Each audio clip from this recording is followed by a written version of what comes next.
warriors don't cry. Table stake with laughter in light. Every Friday bringing the fights.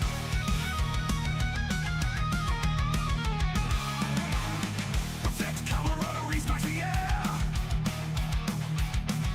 All war stories, thick tension we share. Dice and cards unseen, scars heal. This is the night where we feel.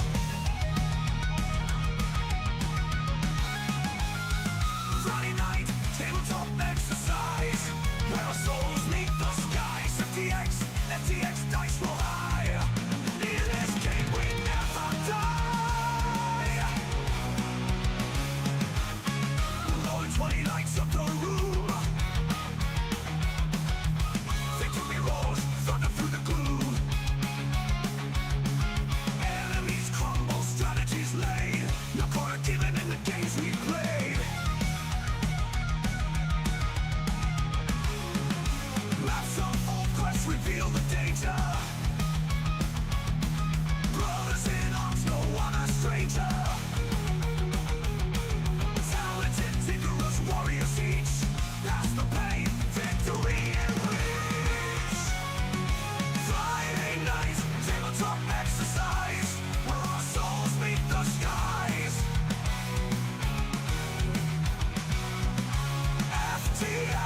FTX, dice roll high. In this game we never die.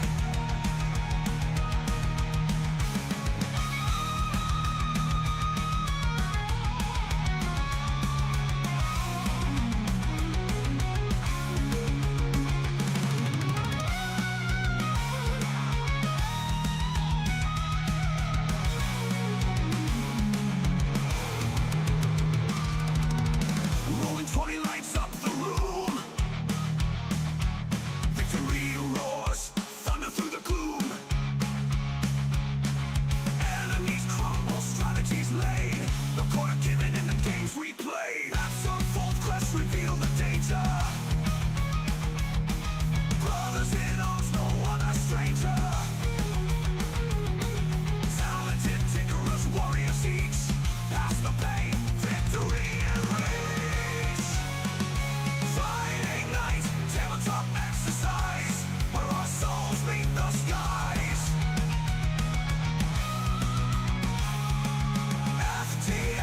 FTX, dice roll high. In this game we never die.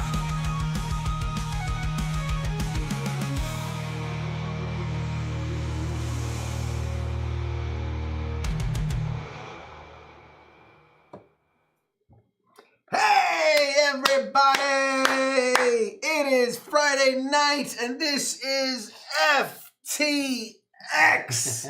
We are here. Don't adjust your screens. It looks a little different. It feels a little different. We're trying something a little different tonight. Instead of the madness and chaos that, the other ones bring. Do you know who you are? I brought the chillest guy out.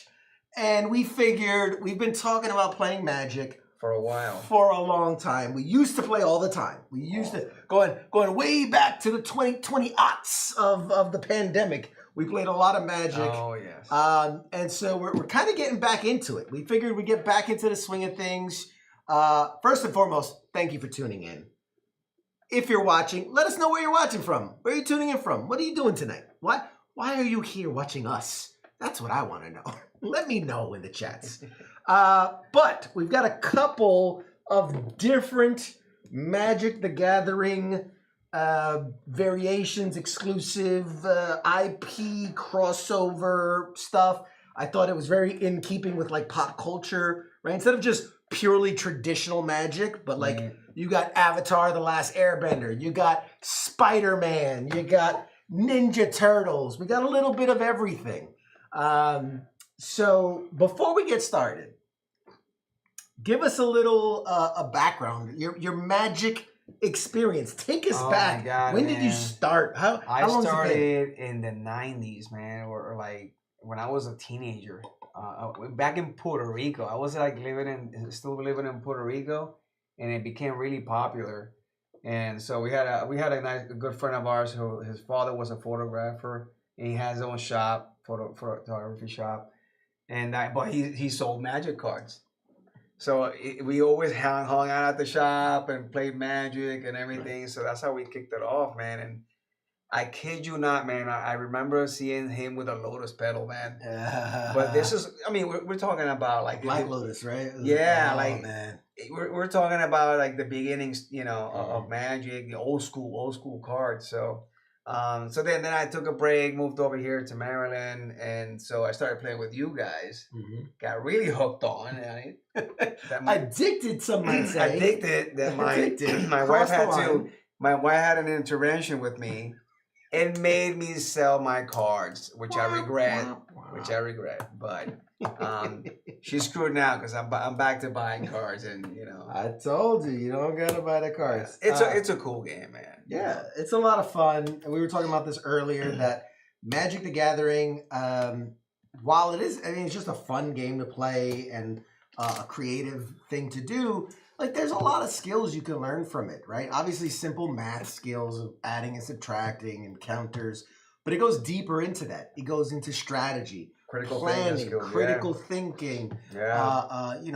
Really learning balance, right? What risk versus reward, challenge, consequences, right? And so there's a lot you can learn from a game like this. And other than the arts, it's like a lot of like obviously angels, demons, a lot of things. But there's nothing really negative in my opinion about the game. I don't see anything like, oh yeah, battle, whatever. You battle the creatures, but it's fun. In the 90s, I remember when they were like, it's the devil's card. Like, they're summoning creatures and monsters and it's El Diablo Inferno. Like they say, oh my God, you're satanic. It's a satanic ritual. It's going to be a portal to another dimension and all these different things. And it's like, come on, man. For real, it's a goddamn game. Yeah. All right? I even got my wife, hooked up on it. and I made her play with me. So, she's the starter decks, Yes. We've been playing those. So we're going to play some Magic tonight in the face of the other guys who are not going to be here tonight to play with us. We figured this is a beginner box that's designed for people that want to learn Magic. And so I figured, let's give this a whirl. Obviously, we've played Magic. We understand it, but it's been a little while. It's been a while. It's a little bit. I'm rusty. So we figured, we crack it open. And if you're new to Magic the Gathering, this will be a good way to kind of check it out and learn. But first, before we dive into this box, I first say Magic. Yeah, 97, Didn't play until... All right, very nice. All right, very cool, man. 97, man, going way back. That sounds about right. So we are going to crack open is the newest release for those that follow Magic is the Ninja Turtles, Teenage Mutant Ninja Turtles. Before that was Avatar. Before that was the Spider-Man stuff. And soon they're going to have the next Marvel series, which is coming out in a couple months, and a bunch of other ones as well. I had the Walking Dead cards. We got some Final Fantasy cards. I mean, there's so many crossovers. Yeah. What would you like to do? Would you like the Michelangelo or the man? My pick? Well, yeah. Mikey was always my guy. Michelangelo was always my guy. We're gonna go into the top down. What do they call that? Like the channels, like the breaker channels, or so you go pack rippers? So you go for the commons first, and then I mean, I don't know. I'm not professional at this. I don't know. like I know what the hell I'm doing. You open them with the teeth. Like most things, I don't know what the hell I'm doing, and I just wing it. All right. Oh, that's sick. Now these are the token creatures. But this is a Ninja Turtle spirit. That's dope. That's a dead Ninja Turtle creature token. Oh, I opened it backwards. That was the back. I opened it backwards. All right, we got sewer valence instead of surveillance. Sewer valence. Nice. It has flash. When the target artifact enters or leaves the battlefield, you may tap or untap target creature. Nice. Okay. Insectoid exterminator. Has flying, disappear. That's a new one. At the beginning of your end step, if a permanent left the battlefield under your control this turn, You get the Scry 1. So Scry 1. Look at the top card of your library. So that's the disappear, which is basically just a scry. Yeah, that's a new one for me. Mechanized Ninja Cavalry. When this creature enters, create a 1/1 colorless robot artifact creature token. So it's like the little mouser robots. Ragamuffin Raptor. Jesus. When this creature enters, return up to 1 target creature or food card from your graveyard to your hand. Okay. So good. So the food card, that might be a mechanic. That's because they eat pizza. Right. They like their pizza. So there must be food cards around. Which we had pizza tonight, so that was, there you go. Was a nice little Ninja Turtle on purpose. Pain 101. They got the Casey Jones. Pain 101. It's an instant. Until end of turn, target creature gains Death Touch. And when this creature dies, return it to the battlefield tapped under its owner's control. Ooh. Nice. Very nice. Flash, enchant creature. Enchanted creature is a turtle with base power and toughness 0/1. It can't attack and loses all abilities. So you would put this on someone else. Yeah. You basically turn someone else into a turtle that basically can't do anything. Nice. There you go. Nice. Uneasy Alliance, enchant creature. Enchanted creature can't attack or block. So again, this is an enchantment you're probably playing on someone else, so they can't attack or block. Turtle Blimp. That's the classic Turtle Blimp. That was from like the cartoon. They had why the hell did the turtles have a blimp? Fucking cartoons. Flying. When this vehicle enters, create a 2/2 red mutant creature token. Crew 2. Tap any number of creatures you control with total power of 2 or more. This vehicle becomes an artifact or creature until end of turn. The Lord Dreg Insect Invader. Flying. Also disappear. He's got the disappear. Okay. With a create a 1/1 black insect warrior creature token. Sacrifice a token, draw a card. All right. Shredder's Armor. Yeah. Artifact equipment. It gets +2/+1. When the equipment enters, attach it to target creature you control. Equip, sacrifice another non-land permanent. Activate only once each turn. All right. Raphael, the Tough Turtle. Legendary creature. It starts out as a 1/3. Alliance. Whenever another creature you control enters, Raphael deals 1 damage to target opponent. Alliance. There you go. That's a new one for me, yeah. Armagon, Future Shark. That looks creepy. Flash, when he enters, destroy up to 3 target creatures. Is that your rare? That's the rare. That's a rare card? Gold, yep. So he destroys up to 3 target creatures just from coming in. And as a flash, meaning he doesn't come in tapped. He comes in just ready to go. So a 9/6 who already destroys 3 creatures before he even attacks. But that's 8 mana. 8 mana to bring that guy down. So yeah, check it out. I got me a hologram. Oh, I got 2 holograms actually. That's the swamp. Oh, okay. That's the swamp card, and it's a holo. And then I've got Lessons from Life, Sorcery. People forget that there was an extra turtle. This is when they had the extra turtles. Draw 3 cards. You may put a land card from your hand onto the battlefield tapped. Okay, so you get 3 cards, and you get you get to play extra land. And then I got these great. Oh, there's the food token. Oh, there's the food token. Food token, sacrifice, and then on the back it's a Ninja Spirit token.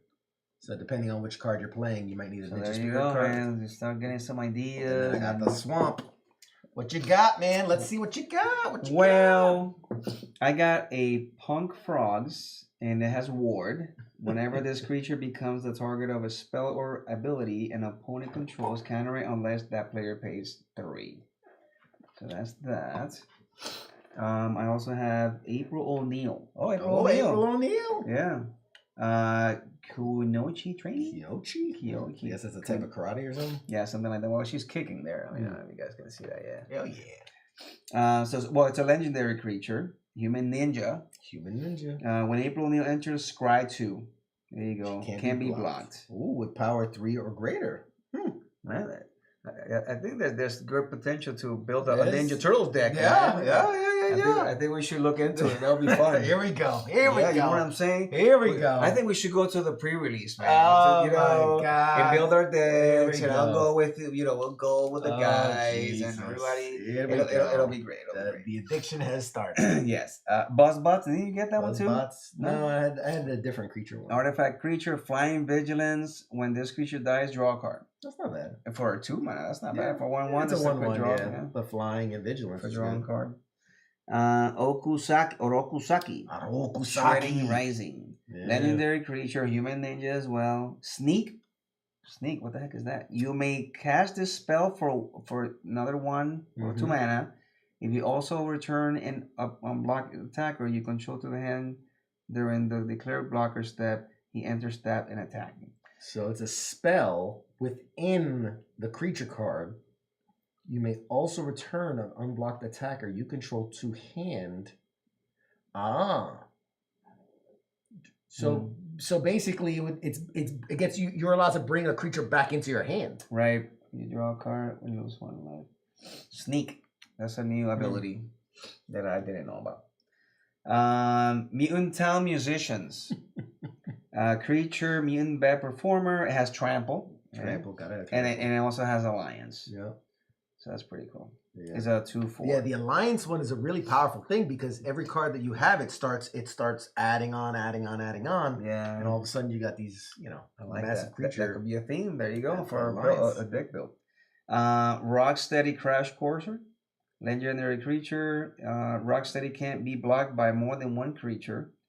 Boards you control. So this is go boards deck. Boards you control can't be blocked by more than 1 creature. For recycling. What does it say? Search your library for a force card, reveal it, put it in your hand. Also, it allows you to basically pull mana from your deck. Nice. It's recycling, forced recycling, for recycling. So alliance, Boris deck. Yeah, man, that's a lot of potential here, man. Potential. High flying ace. So it has flying. You pay 4. Target creature without flying gains flying until the end of turn. Activate only as a sorcery. That's cool. So it gives flying to another creature. Oh, because it has flying, and now a target creature without flying gains. So within the card, it has a sorcery ability. Yeah, it's built-in sorcery. Yeah. Wow, that's pretty cool.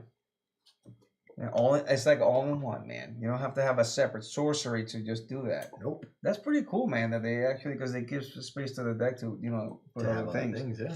Mona Lisa, Science Geek. Oh my god, look at that. Reach. Oh, yeah. Okay. So and you tap it and it gives X mana of any 1 color where X is Mona Lisa's power. What? So she starts with a power of 1, but let's say you add on with the alliance stuff. Right. Now she's a 4, so when you tap it, you get 4 of any color mana. Dude, the hamster's already running. Yeah, of course it is. Of course the hamster's already running, brother. Yeah, it is. Yeah. So, Metalhead. Oh, Metalhead. Legendary artifact creature. When Metalhead enters, return up to 1 other target artifact or creature to this owner's hand. So that would affect the other person.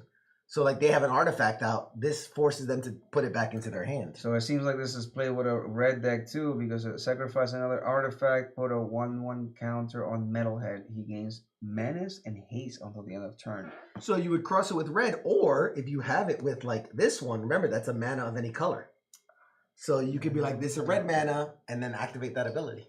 Oh, look at this one. Look at how cool this one is. Oh, that's the extended art. Oh, wow. Nice. Very cool. So that's but it's the same. Oh, Reporter of the Weird. So whenever April deals combat damage to a player, draw that many cards and discard a card. Yeah, I'm gonna hold this to the side because these are the extended art cards that don't have the borders. Oh, nice. They usually sometimes have good value to it. Okay, so there's our rare. That's the rare. Donatello. So it says sneak 2, right? Mm-hmm. So you may cast this spell for 2 if you also return an unblocked attacker you control to the hand during the declared block. That's the same thing as the sneak. Yeah. And then when he deals combat damage to a player, create a token that's a copy of the target. Okay, gotcha. So this has to have some type of mechanics. Mm-hmm. It blends well with certain other. Another rare. All right, a double rare deck. Oh. So Trample Letterhead enters with hexproof on counter on her. It says whenever Letterhead deals combat damage to a player, you may remove counter from her. Wow. When you do, destroy target artifact or enchantment that player controls. So it has the hex counter on it, and then you would use that to then destroy other people's stuff. So hologram. This is a negate. So counter yeah. target. Oh my god, that's a counter spell. This reminds me of the 90s, the classics. Guys. Yeah. The classic counter spell. Oh, I counter you. Oh, you counter. Oh, you. Well, I counter that. I countered your counter. Yeah, I got that. Awesome. That's literally how we used to play it. Yeah, that's it. And this is a land. This land enters tap. When land enters, you gain 1 life. And it just gives you black and That's not bad though. Land that gives you life. yeah. That's nice. And this is what the mutagen token token. artifact and the The token ninja. Nice. Yeah, man. Dude, that is awesome. Cool, man. Very cool. I'm a big fan of what they did with the Ninja Turtle cards. There's a lot of really cool artwork and other stuff involved with that. So That's a pretty cool, you know. there's some stuff in there. Yeah. All right. Now, let's crack into some Magic the Gathering actual. Love that new cardboard smell. All right, we've got, look at this. They give you, welcome to Magic the Gathering. These are cool. So these are the book. These are literally, so you have a rules reference. Nice. And then there's 2 decks, and they're going to walk us through playing our first hand. That is So, cool. would you like to play as Aang, or would you like to play as Zuko? You pick and I don't Oh, come mind. on, Zuko's the badass. Okay. You got Aang. I got Ann. I'm Ann. Aang. Um, All right, so these are our 2. These are like your play deck areas, right? Look at that. So it comes with, this is like your play mat. So just what people would see. All right, we've got, these are like, I guess, tokens? Oh, these are like counter tokens. So like plus cool. 1, +1, 0. Pop those out. There's another, this is the craziest, and they went all out with this. Yeah. oh, so Everybody everybody gets one, yeah. Wow. Oh my God, that's gonna be using a lot more space than we need right now. So you got that. We've got our 2 decks. And what is this? Let's see what's inside here. Oh, that's pretty cool. All right. Oh, you gotta have the dice, of course. Can't have magic without the die. And then check this out. Look at that. It's so the different colors and what they represent within the world of Avatar. Green is your earthbender, white is your airbender, blue is obviously your water bender, red would be your firebender, and then black is kind of benefit from death and sacrifice, disrupt your opponent. Nice. Pretty cool, pretty cool. All right, so let's see how this all plays out in our very first Magic the Gathering Avatar, The Last Airbender thingamajigger. And I think these are probably like counter card or like the Yeah, tokens and stuff. All like right, that, cool. All right. So let's, here, I think that's yours. This is mine. It's red. I don't know if we're going to be able to use these the way they're designed, yeah. but just for the sake of shits and giggles, we'll just have it there. We'll do our best. So the really cool thing about these is, unlike a pre-built deck, I mean, it is a pre-built deck, but this is a learn to play deck. So as you can see, it says, do not shuffle. They don't want you to shuffle it because as we learn to play, it's going to literally walk you through, draw your first card. This is your first card. It tells you literally what card you're going to get because you're not going to shuffle the deck. You're going to play it as it's built to learn how to play Magic the Gathering. Awesome. So we're going to go ahead and follow along. Here is your Aang deck. Do not shuffle it. Do not shuffle. Do not shuffle it. So what you're trying to say is... Do not shuffle it. And this, see, this is what Jake needed. He needed the how-to.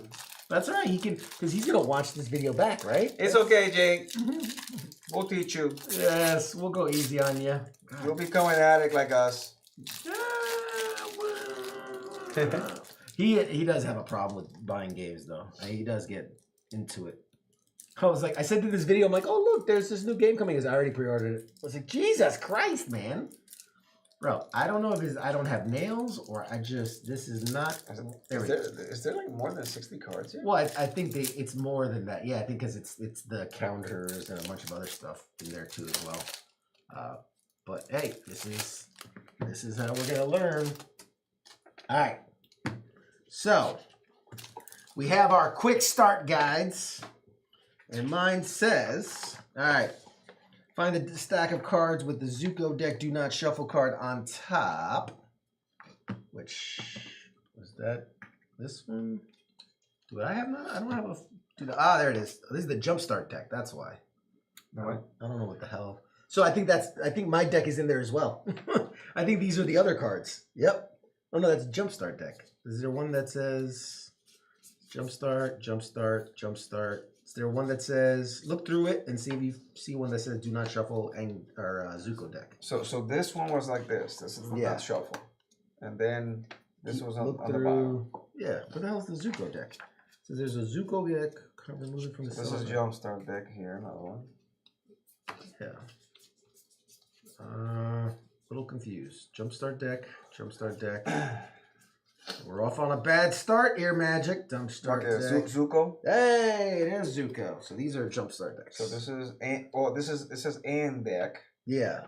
So let me see something here. So then there's probably not that many cards. Probably just. Yeah, just like 40 cards maybe. So stop here. There you go. And what does it say? Stop here, play your first game, and then come back. All right, because you're learning, they just give you a couple cards. They don't give you a full deck to learn. And then the jump starts are when you're like, okay, you're ready to play, jump start, and you have all these cards to play with. Trust me. Trust the process. Trust the process. We're learning. They're doing. It's time to duel. Not what else you got? Not a fan of bold human. You're funny.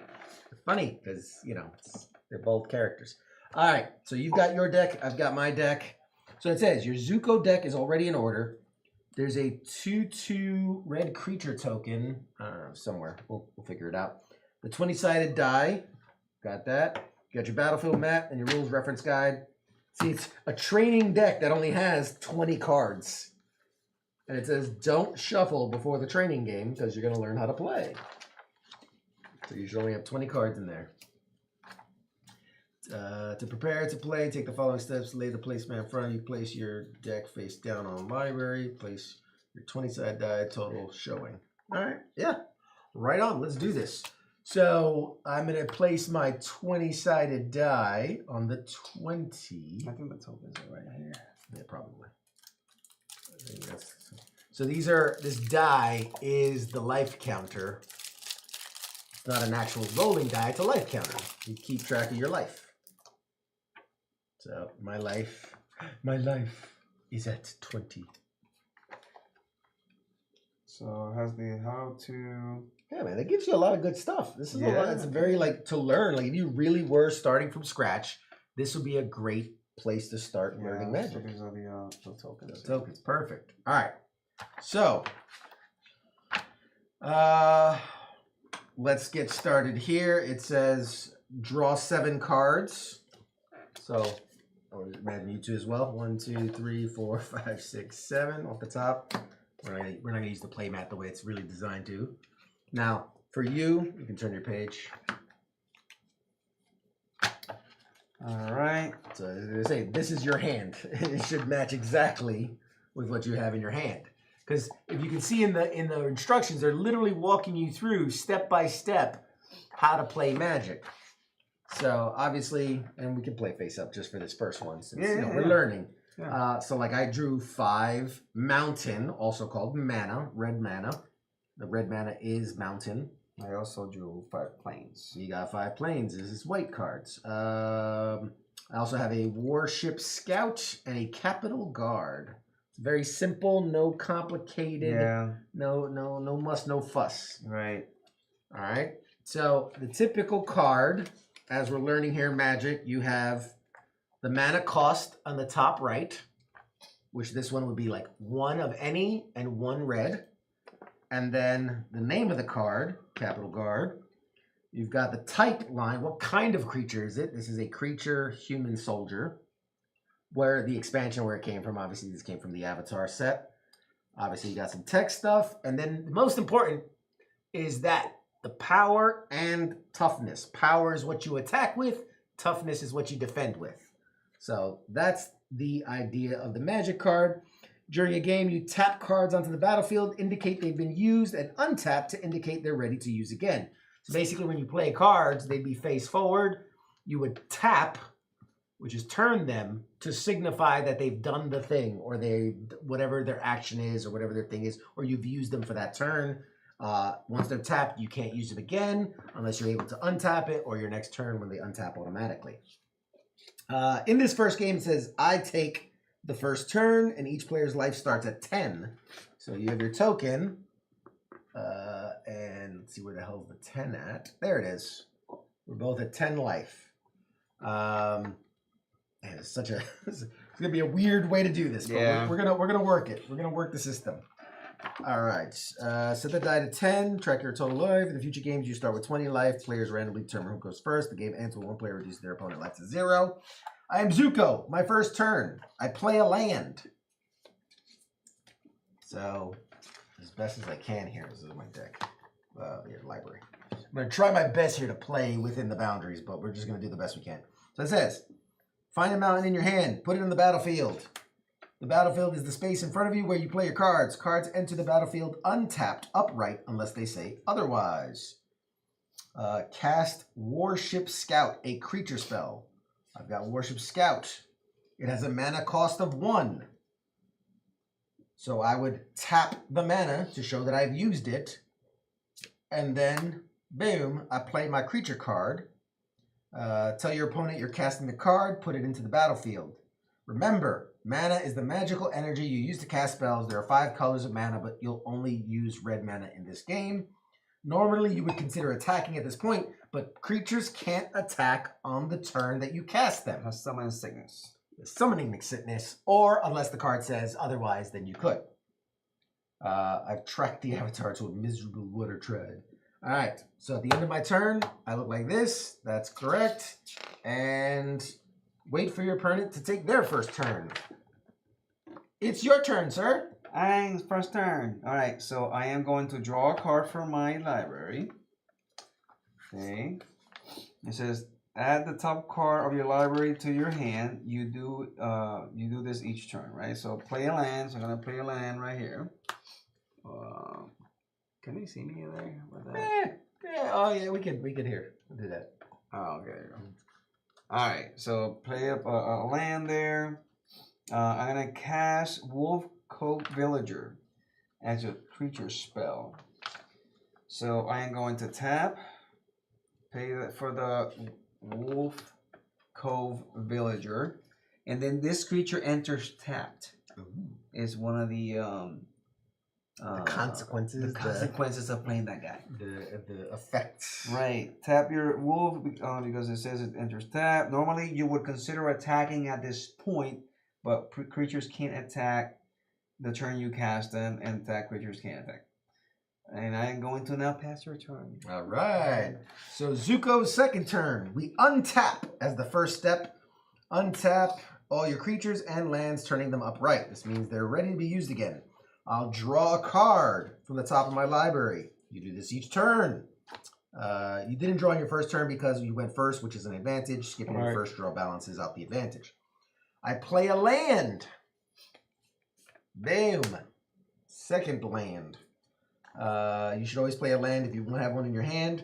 I will now cast, tapping 2 mana. I will cast Capital Guard. This is the one is the generic mana cost, meaning it could be any color, and then the 1 red. This creature costs 2 mana and 1 mana. Tap your 2 mountains, produce 2 fire. One of them will pay for the cost. Tell your opponent you're casting the card, play it into the battlefield.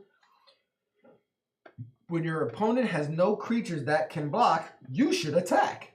Tell your opponent you're attacking them with Warship Scout. I'll attack you with Warship Scout.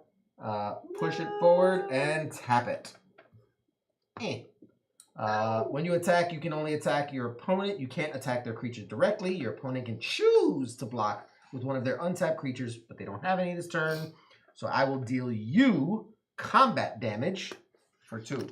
For 2, which reduces you down to 8.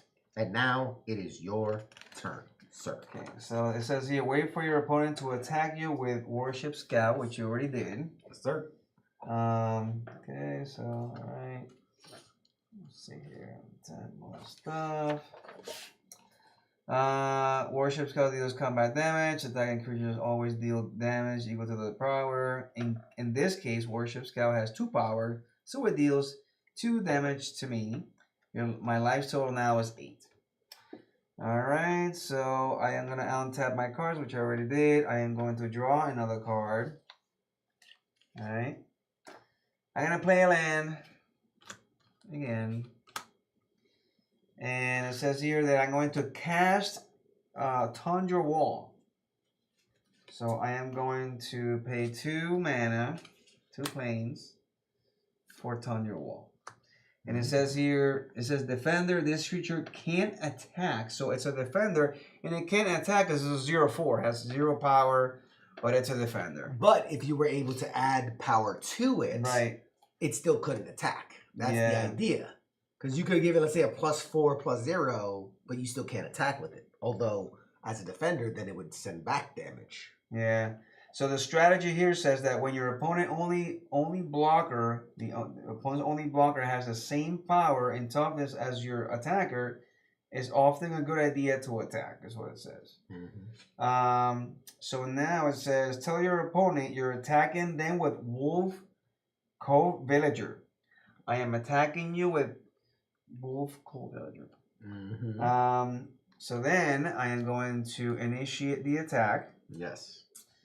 And it says here that it's a 2/2 going your way. Okay. You have 1 tap creature and you have another. Yes. You have a 2/2 as well. So it's wait for your opponent to block Wolf Cove Villager with Capital Guard. So I will push my untapped Capital Guard in front of the attacking villager. There you go. And Creatures deal combat damage at this point. Wolf Cove Villager deals 2 damage to Capital Guard's toughness. Capital Guard deals 2 damage to Wolf Cove Villager's toughness. Both creatures have taken damage equal to or greater than their toughness, so both are destroyed. And then Wolf Cove Villager, they guard trade. When both attacking creature and creature that block are destroyed, it's called a trade. What? So yeah, okay, there you go. 1 minute trade. So Wolf Cove Villager and Capital Guard trade, right? When both an attacking creature and creature that block is destroyed, is called a trade. yeah, we do a trade, which is they both die. Basically. Yeah. Whenever one creature is destroyed, it goes to the graveyard. So and then and put Wolf Cover in your graveyard just below your library. Pass the turn. So yeah. So basically, you attacked. I blocked. They killed each other. So the graveyard is right. Put this over here. So this is my graveyard. Guys. Sure. Sure. This is graveyard. All right, my turn. Your turn. You concede your turn. I pass my turn to you, sir. So I'm gonna untap my lands and my remaining Warship Scout. I'm going to draw a card. I'm going to play a land. Now, I'm going to tap 3 mountains. Boom, boom, boom, boom. My 3 mountains to play Fire Nation Soldier. Tell your opponent you're casting Fire Nation Soldier, put it onto the battlefield, and read it to them. Read it to me.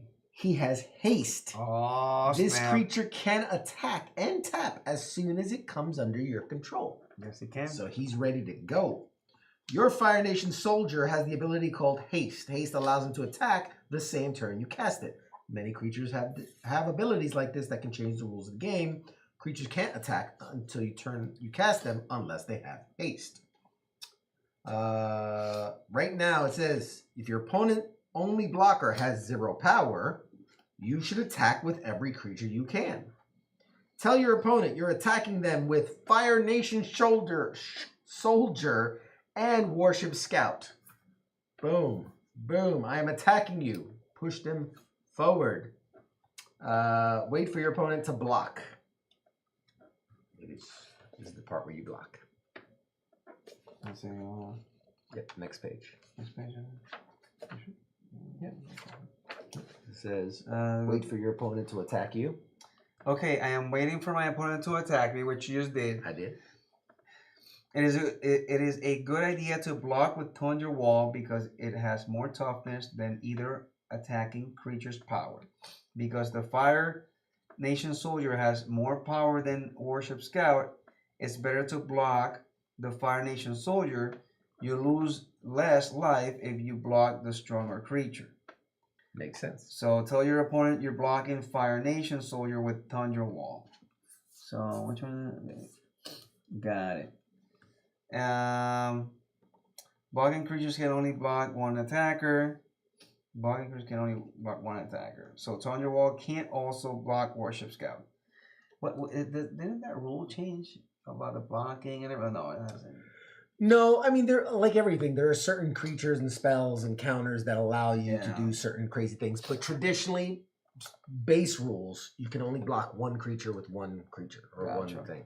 So you're blocking him for 4 damage. And it makes sense because if you block him, you're only blocking 2 damage. Where if you block him, you're blocking 3 damage. So this way, only 2 damage gets through instead of 3. Gotcha. So what does it say next? So, but 2 blockers. So for example, one if you attack once, I can block with 2 creatures. Is that a rule? Can you remember that? I don't think so. I think it's always a one-on-one situation unless it says otherwise. So this is the typical combat. Declare blockers. Your opponent chooses which cards multiple. A defender player can assign multiple creatures to block a single creature. Yes. If this happens, the attacker can have the creature divide its combat damage however they want among the blocking creatures. Yep. So that's the thing. That's what I meant. Yeah. So basically, but you get to divide the damage. Yes, as the attacker. As the attacker. Yes. There you go. Because you can say, oh, I'm going to block. I have 2 guys, and they both have 3, and your guy has 4. Well, I can go, okay, I'm going to go 3 on one and 1 on the other, or 2 and 2, or... But in this scenario, I can only block 1 creature. Correct. Basically. You can only, because you only have 1 blocker, you can only block 1 creature. Now I'm not going to get complicated here. We're going to go through the rules, and then we can get crazy with it. Yeah. So what does it say next for you after you block? So I blocked, and then I told you that I'm blocking. So creatures deal combat damage. Warship Scout isn't blocked and deals 2 damage to you. So there you go. So I get Take your 2 damage. It goes from 8 to 6. So 6. Fire Nation Soldier deals 3 damage to Tundra's Wall toughness. Tundra Wall deals 0 damage to the other one because it has 0 power. Neither the soldier nor the wall have taken enough damage to be destroyed, so they both stay on the battlefield. All right. So and I got hit with 2 more. Yep. And at this point, now that you've blocked, I have nothing to do. I pass the turn, and it does say all creatures heal at the end of their turn, so damage dealt to creatures isn't tracked across turns. So you'll need to deal the full 4 damage in a single turn to destroy Tundra Wall. All right. All right. So I'm gonna untap my lands, my creature. I am going to draw a card. Okay. I am going to play another land. My turn. And I am going to cast Soka Wolf Coast Protector. So I'm going to tap 3 planes, 3 mana, to pay that cost right here. So what is it? Soka? Oh, Soka. There you go. So Soka has Vigilance, so attacking doesn't cause it to tap. I love Vigilance because of that. So it can attack and it just stays like that. And I can block in the next turn. It's a 3/3. Actually, I like that card. It's a 3/3. Normally you would consider attacking, but Soka enters the battlefield this turn, and Tundra Wall has defenders, so neither creature can attack. We'll learn more about Soka's Vigilance ability next turn. I pass the turn. Okay. I untap my cards. See, Vigilance is great if you can match it with Haste too. Then you're you're God mode right there. All right, 3 lands. All right, untapped. I draw a card. I play a land. I cast Iroh, the Firebending Instructor. I tap 3 mana for this guy. And it says whenever he attacks, attacking creature gets +1/+1 to the end of turn. So that'll give him a little boost. He has an ability when it attacks on track, can't attack, blah, blah, blah. Tell your opponent you're attacking them with Fire Nation Soldier. That's my 3/2 that has haste. If Warship attacked, Soka could block it and would be destroyed, but Soka wouldn't be. So Fire Nation Soldier, on the other hand, has 3 power. I can trade with him, so it should attack. Tell your opponent you're attacking them with Fire Nation Soldier. Tap it. Wait for your opponent to block Fire Nation. Okay. And I'm going to tell you that I am blocking Fire Nation Soldier with Tundra Wall. That's what I'm doing. So you want to tap him to block? No, he doesn't tap to block, right? Oh, I always did. Okay, that's fine. That's fine. Just let you know who blocked and who didn't. I'm going to do a 45-degree angle. a half tap. Half tap. All right, so after combat, cast Zuko's offense. Oh, so far you've only needed to cast spells before attacking, but you can cast spells after combat too. At the end of the end turn, yeah. I'm just reading what it says. Oh, okay. Find Zuko's offense in your hand. Tap a mana to play its costs.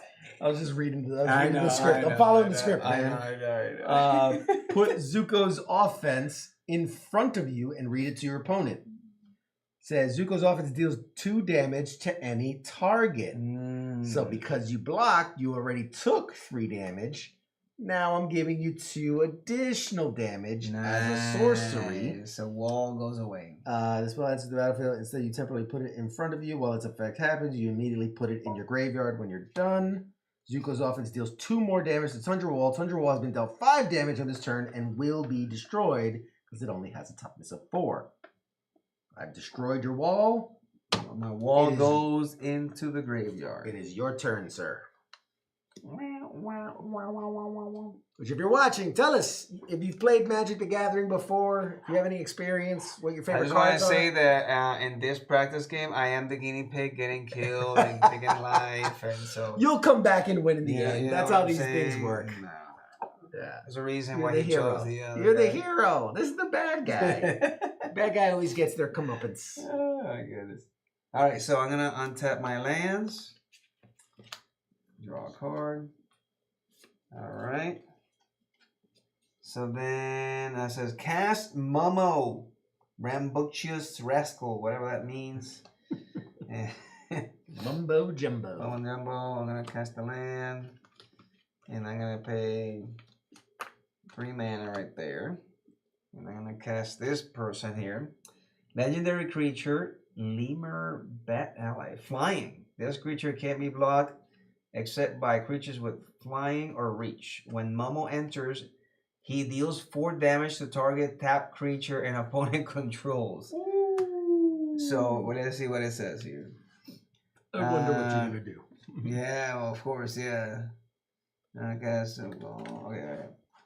All right, so you must choose a tap creature as target. Momo's ability, Fire Nation Soldier, is the only tap creature on the battlefield. Momo deals 4 damage to Fire Nation Soldier, which is rated into its toughness, so it is destroyed. And it goes into the graveyard. The strategy, your opponent doesn't have any untapped creatures that can trade with Soka, so it's a good idea to attack. Furthermore, Soka has an ability called Vigilance. Allows him to attack without needing to tap, so he'll still be able to block later. Many creatures have abilities like this that change the rules of the game. Creatures must tap to attack unless they have Vigilance. Tell your opponent you're attacking with Soka. So, Mike, I am attacking with Soka.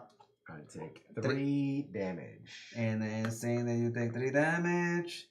Oh, the tables have turned. The tables have turned. Dun, dun, dun. Bingo. There you go. What's up, Wayne? Your turn over? Yes, sir. Oh, it says I heard something. That's weird. It's running around. What is it doing? Alright. So, your opponent has cast Momo, Rambunctious Rascal, you bastard. Should say your opponent, you're choosing. Oh, wait. Is it still your turn, though, I think, right? Let's see. You Soka did deals that. damage. No, past turn. Oh. Yep. Thanks for the assist, Momo. I promise I'll If your opponent to attack with Soka, doesn't tap. During Suko's 5th turn. Oh yeah, it's your turn. Did I jump ahead? Shit. Yeah. I didn't mean to. 6? What is On it? 4th turn, wait, Tundra. You did the Tundra thing. Okay. So it's turn. Soka. So during your 4th turn, that's when you cast it with this ability, deals 4 mana, put it in the graveyard, server up. Wait for your opponent to attack you with Soka. Right. But you didn't attack me with Soka. Oh yeah, you did. You did. That took the 3 damage. Duh. Yeah. Fucking shit, man. I'm sorry. Yeah. I'm like, wait a minute. And I forgot because Vigilance, he doesn't tap. Alright, so I chose not to block with Soka, obviously, because it would have destroyed my guys. I took the damage. Boom, boom, boom. Alright, now, untap my cards. I draw a card. I play a land. I cast Zao, the Seething Flame. I have to tap 5 mana. And this is a legendary creature, human soldier with menace. He's a 5/5. And menace means this creature can't be blocked except by 2 or more creatures. So you have to block with both creatures if you want to block him. Tell your opponent you're attacking them with Warship Scout and Ra. Now, Ra has the ability that when he attacks, all of your attacking creatures get +1/+1 until the end of turn, which means that both their power and toughness will be increased by 1. Warship Scout was too small to attack last turn, but with Ra's help, now you can. So I'm telling you that I'm attacking with it, both of them. Tap the creatures, tell your opponent that his ability, what it does this turn, both he becomes a 3/3 and Warship Scout becomes a 3/2 because of their +1/+1, which we have counters somewhere, which is fine. It doesn't. There we go. +1/+1s. Beautiful. He gets a +1/+1, and he gets a +1/+1. All right. Wait for your opponent to block. It's your turn. Or it's not your turn, but it's your action. So you're attacking with who? With these 2. Okay, gotcha. Okay, so it says here, tell your opponent you're blocking Iro, which is this guy. with Soka. Soka. Okay. So it says here, find Ang's defense in your hand, tap a planes to pay mana cost, defense in front of you. What? Do you have it in your hand? You sneaky. What up, Tigger? I'm surprised they don't add new rule books with each set like they used to. Well, you know, funny enough, it did come with this, which is a rules reference, which gives you like just the general rules and then some special stuff for this specific avatar power stuff. So you got the playbook for each deck and then the general reference rules. All right, so what are you doing? So it says here that find Ang's defense in your hand. So I got here Ang's. Did you find it? Okay. Yeah, his fans. Tap a planes to pay the mana cost. I'm gonna pay that so I can cast this card. And put Ang's defense in front of you and read it to your opponent. Target blocking creature you control gets +2/+2 until the end of turn, and I draw a card. Right. So and then. Ang's defense is an instant, like a sorcery that your opponent played last turn. You're temporarily put it in front of you while its effects happen. Then put it into your graveyard. Unlike sorcery, instants can be cast during combat and during your opponent's turn. This instant temporarily increases Soka's power, so it's going to increase Soka's power to 5/5, right? 5/5, yep. The turn large enough to destroy Ira without being destroyed himself. So, Ang's defense also tells you to draw a card. Drawing more cards gives you. Okay, so I already did draw a card. Alright. So creatures deal combat damage. Scout isn't blocked and deals 3 damage to me. So you take 3. So I take 3 and I'm down to. But the consequence of my action is you block my 3/3 and destroy it while you survive. Yeah, because Soka deals 5 damage to Ira, which is more than 3 toughness. Soka deals enough damage to destroy Ira without taking enough damage to destroy himself. Thanks to Ang's defense, a trade became a signed victory. Yep. And this goes to the graveyard. Mm-hmm. And that's it. You pass your turn to me. Yes. So Ira's destroyed, and I passed my turn. And now, so it says when the turn ends, the effect wears off, so he becomes a 2/1 again. So gotcha. So I am going to untap. I draw a card. He said, I cast Legendary Human Snoop Dogg for 1 green mana. It's a 40/40 and smokes everything. You get 40 1/1 smoke tokens. All right, that's good. That's good. I like that. All right, cast 1 mana. Playland, cast Qatar Heroic Healer. Oh, do I have enough for this? Yeah, sure. Yeah, so I pay 5. And I put a lifelink. Damage dealt by creature also causes you to gain that much life. When Qatar enters, put a +1/+1 counter on each other creature you control. That is powerful. Bing.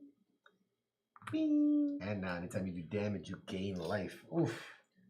Bam. Okay. So, all right. Find the counters. Yep, we already put the counters. Place 1 on Soka and 1 on Momo. Already did that. Unlike temporary boost Soka got from Ing's defense last turn, these counters permanently increase the power and toughness of the creatures they are on.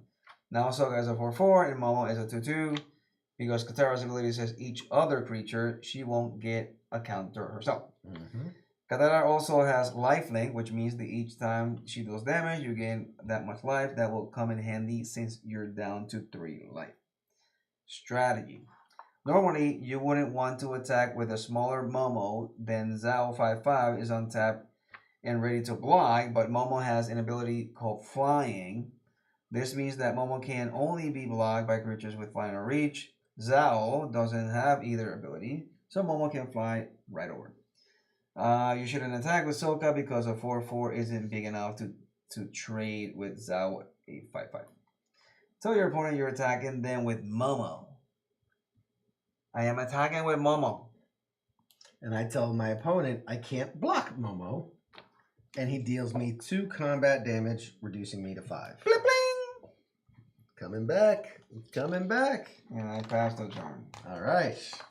On my turn, which I'm now out of cards, I untap my cards. I draw a card. I do not have a land to play this turn, but I can cast Zuko, Avatar Hunter, for 5 mana. Dun, dun, dun, dun. Tap 5 mana, tell your opponent you're casting Zuko. He has reach, meaning he can block creatures with flying. And he has, whenever you cast a red spell, create a 2/2 red soldier token. Toma. All right. So, it only works if Zuko's already on the battlefield, so he doesn't trigger his own ability. We'll learn more about this next turn. Strategy. Zhao has a menacing ability. This means that your opponent will need to use 2 creatures to block him. Since your opponent has larger creatures, attacking with Warship Scout would normally be unwise, but you should do it here. Your opponent is at 3 life, and they are forced to block Zhao with both Soka and Qatar or lose the game. They will have no untapped creatures left to block Warship Scout, so it is safe to attack with both.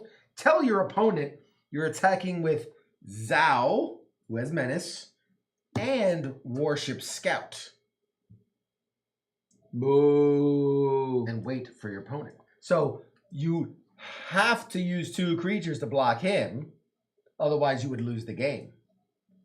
So you have to take the 2 damage.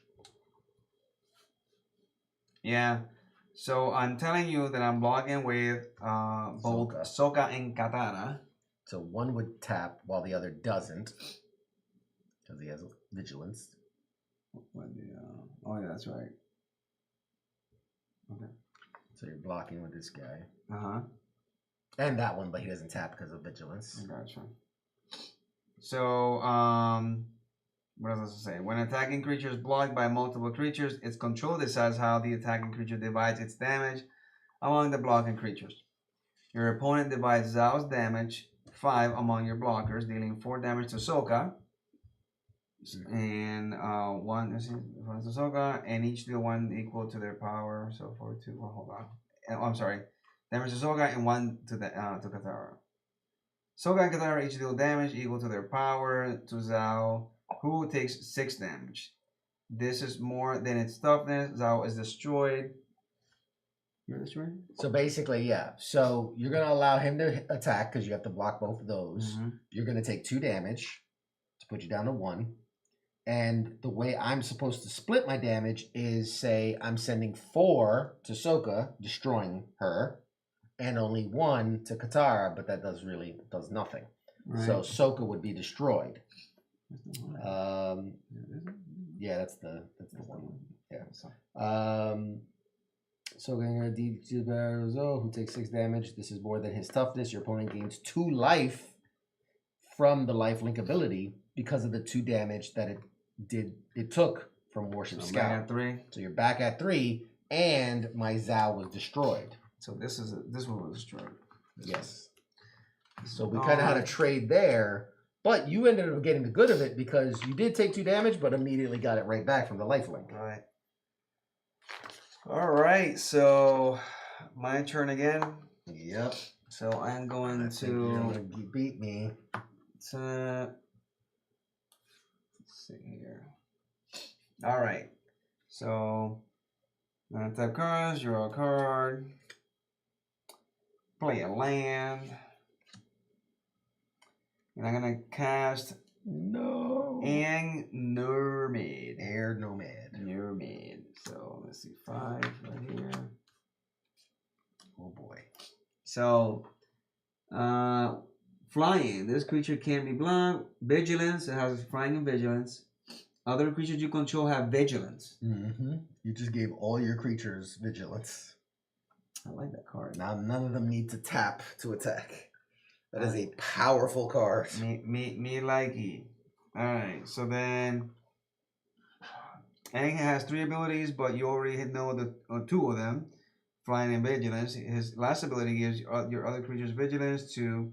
You can attack with any of your creatures, and they're still able to block on your opponent's turn. Next turn. Wayne says, I love my green-white rabbit deck, my red-black goblin deck, and my black rat deck. They're nasty if things hit right. Yeah. Nice. This guy was just showing me his goblin deck, his red goblin deck. I got a red and black deck. Red and black goblin deck. Which is basically, what he is. Yeah, I'm a fan of goblins and elves. Those are my favorites. Yeah. Yep. I like the diseased rats. I'm a fan of the black, death touch. You just swarms of 1/1 death touch rats, man. I'm just such a fan of the goblins, and I love the elves. That's crazy. Yeah. After this, we're gonna dive into some Spider-Man. Yeah, I would like to pick your brain, Wayne, about your elves and goblins deck, man. I'm a fan as well. So, all right. So let's see here. Strategy. Even with vigilance, you don't have any good attacks this turn. Zuko has reach and can block Momo. He is also big enough that neither Momo nor Katara can trade with him next turn. When Aang can attack, you'll get into combat. Pass the turn. All right. Thanks to Zuko's reach, your opponent has no good attacks this turn. So I untap all my cards. I'm going to draw a card. Oh, look at that. Something I can play. I cast Komodo Rhino. Jesus. Tap 4 mountains. 4 mountains. Let's see, 1, and then the other 4 tapped. Tell your opponent you're casting Komodo Rhino. He has Trample and is a 5/2. Booyah. All right. And then I like how it plays the different abilities, so you can kind of get the feel of how everything works out. Exactly. You know, this would be a good game to teach my wife. Like this one specifically, it would be very basic. Yes. Angie would love this. Yes, that's the idea. It's a learning. It's a beginner's box to learn the game. Like I said, this is basically what I bought for my son for Pokemon to learn how to play the game and and get the basics of it. Super cool. When you cast Komodo Rhino, Zuko's second ability triggers whenever you cast a red spell creature. 2/2 red soldier creature enters a token. So I'm gonna need a 2/2 red soldier token. Do we have those? Right here. 2/2 red soldier. Coming right up. Thank you. I've got my 2/2 red soldier. And creature tokens are exactly like other creatures, except they aren't represented by a card in a deck. The ability that creates the token defines it. This token has 2 power, 2 toughness, is red, and has the type creature soldier. You should find the exact soldier token in the beginner box, so put it in the battlefield. Ba-bam! And I pass the turn because there's no benefit of me attacking right now, because you would wipe me out should I attack. I could attack, but it doesn't seem like a good idea. It's too small to trade, and Zuko is your only creature with reach. If Zuko is attacked, you wouldn't be able to block. So I pass my turn. End of my 7th turn. All right. So, untap lands. Supposedly, Magic the Gathering is the hardest game ever created. I don't know if it's the hardest game ever created. It's not a strategy. It's definitely in depth. Which, by the way, side note, I learned something really fascinating about the card itself. Please tell. I'll tell you. Let's finish this, and I'll tell you. It's very You fascinating. got me all curious now. It's very fascinating. All right, sounds good. So I play the land, and it says here, cast Sledding Otter Penguin, which is my last card on my hand. So I am going to pay 3 mana. Let's see, and then I'm gonna play that card right there. So Sledding Otter Penguin, creature Otter Bird. If I pay 3 mana, a generic mana, of any color, put a 1/1 +1/+1 counter on this creature. So I can play. So every time I pay 3, he just goes and he gets +1/+. So if you have 6 mana like you do, you could basically get him up 2/2 on your turn. So and so it is that activating Sliding Otter Penguin ability. So he's telling me to activate it. So because you've paid the cost to summon him, right, but that's an additional cost. So all right, so tap 3 planes. So that's the last 3. No, I got more, but I got 3. It says play cost, which means put a 1. Okay, so there you go. So he's a 3/4, and he's now a 3/4 permanent. So the strategy is that it is time for the big battle. Here we go. This is it. Your opponent is on the ropes. You're on the ropes, Mike. And you should attack with everyone. Oh my God. Well, yeah, because we're in we're in the final stages, and you've got vigilance, so you don't tap. Man, dude. Your whole armada doesn't tap. Mama is too small to trade with Zuko. Momo's over there. Zuko's right here. So, but your opponent is at a 5 life, right? And they must block Aang with Zuko. This means that Momo will fly right over unblocked. Attacking with Katara is more uncertain, but the life gain from her lifelink ability could be critical. She'll always trade with at least one creature, so go ahead and do it.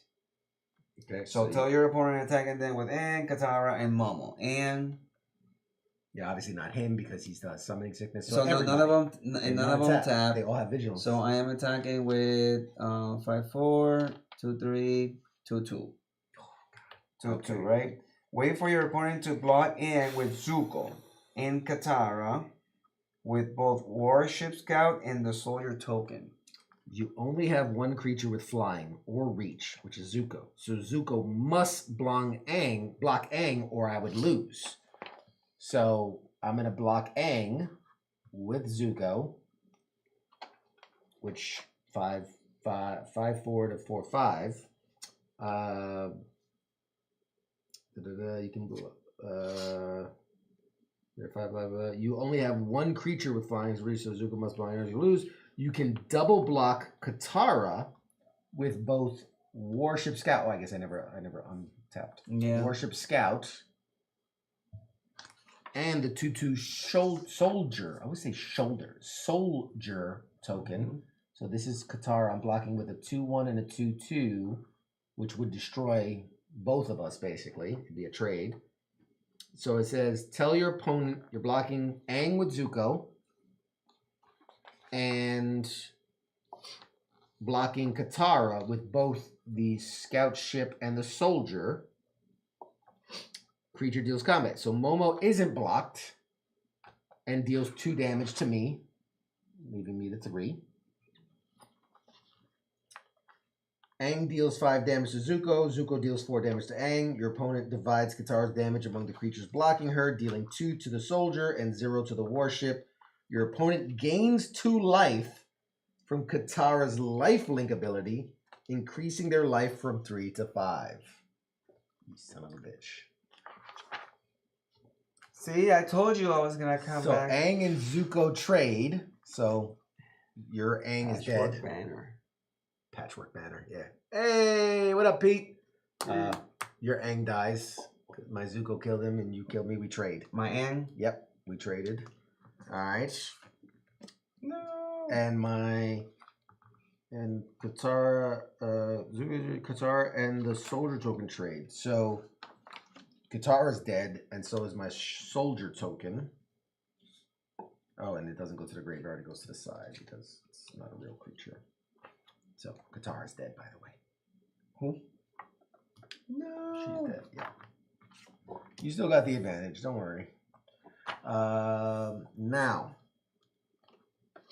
that was the end of your turn, right? Because you attacked. That was the end of your turn. Yes. Yeah. Yep. So you see that where you lost your damage, whatever. All right. Now, I untap my cards. I draw a card. I'm going to tap 3 mana to play Fire Nation's Conquest, which creature, it's an enchantment. Creatures you control get +1/+0.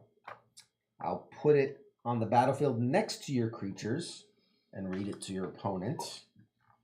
It says, it's an enchantment. Like creatures, enchantment enter and stay on the battlefield. Unlike creatures, they can't attack or block. They just have an ongoing effect.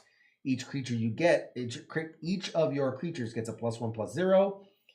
So now this is a 3/1, and this is a 6/2. Tell your opponent you're attacking with Komodo Rhino. Tap it, and then tell him he has trample. Your opponent is at 5 life, must block him or lose the game. So you have 2 choices. A, they block with Momo and take 4 excess trample damage. Or B, they block with Sledding Otter Penguin and take 2 excess trample damage. The choice is your opponent's. So block with Momo and take 4 excess trample damage. Your life total is reduced to 1. So I'm gonna block with Momo. What is your trample? That's what you chose. This is the trample. Trample. Okay. So yeah, that's what I was made to choose. No. You have an option. A and B. Oh. So you get to choose how this Ooh, ends. I actually get to choose. You get to choose how this Okay, ends. so block. excuse me. Block with Momo and take 4 excess trample damage. Your life total is reduced to 1. You lose your unstoppable flyer Momo and go to a scary 1 life. Or block with Sledding Otter Penguin. Where's my small name? So, yep, and Otter Penguin and take 2 excess trample damage to your life total is reduced to 3. You'll lose your best threat. Sledding Otter Penguin. Next turn, your opponent must block it or lose, but you'll be at more comfortable with 3 life. So what do you choose? The case. Come on, Rhino. It seems like I'm fucked either way. So I just stay with the 3 life. You know what? No, I'm gonna take the hit, the 4 excess. Okay. So you're going to block with him. Momo is what you're saying. So it says here, if you block with Momo, you'll take 4 damage, reducing you to 1. Right. Or if I block with this guy, But then again, I'm thinking about the next turn though. Mm-hmm. There you go. Now you got to think. I'm thinking about the next turn. See, it's not cool, man, because well, yeah. I mean, technically. Oh yeah, that's right. Yeah. So either way, I'm gonna block you with this one because that one then dies, and then you don't have that 5/2 trample. Mm-hmm. So I'm gonna block you with this one. Okay, so you blocked with Sledding Otter Penguin and take 2 excess trample damage. So you reduce to 3. 2 trample damage, yeah. Let's see, but that's what I understand though, because isn't he taking a 3/4 with the 1/1 counters? What do I want to counter on this creature? It takes 4 So I'm not sure if that's I'll tell you right now because it should show. So they damage that and take 2 excess trample. So yeah, he should be at 3/4. Yeah, so they forgot about the counter there on the instructions. Tell them the trample was. I mean, we'll go by what it says, but yeah, but I mean that's the reality of it is it 3/4? 2. Yeah. Was it because I had the +1? It's a 6, not a 5. That's where the other thing. I'm like, there's some reason it's there Gotcha. because my creatures are +1. Gotcha. All right. But anyways, so I'm So still you're choosing to. Okay. Yeah. So you're blocking here, which would then. So what happens is you get 4 damage. So you're going down to 1. Okay, you're at 1, which looks like a middle finger, but So blocking with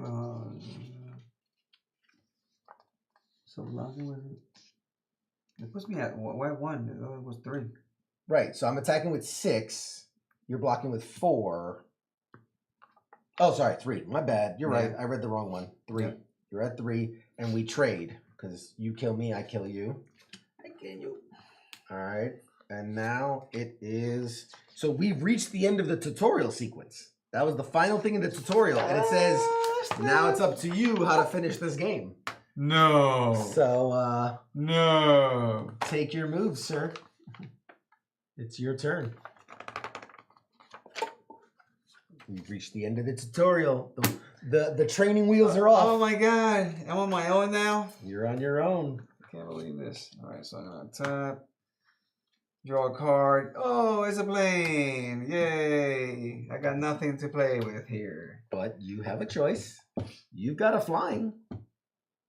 Yeah, but I only have two damage to you. That's all I got. Well, hold on. Let's see what this says here. That's it. Yeah, man. I mean, at this point, it's like kamikaze style, man. I mean, I'm do what you gotta do. Yeah, man. So I'm just gonna give you 2 because then after that, you're gonna give me what I. Well, because remember, so before you make your decision, remember, I can attack for 3 on my next turn, and you have 3 life with no one defending. Yeah, so, do you choose to hold back? Oh, I thought this was a creature. Well, it's a +1, yeah, +1, +0.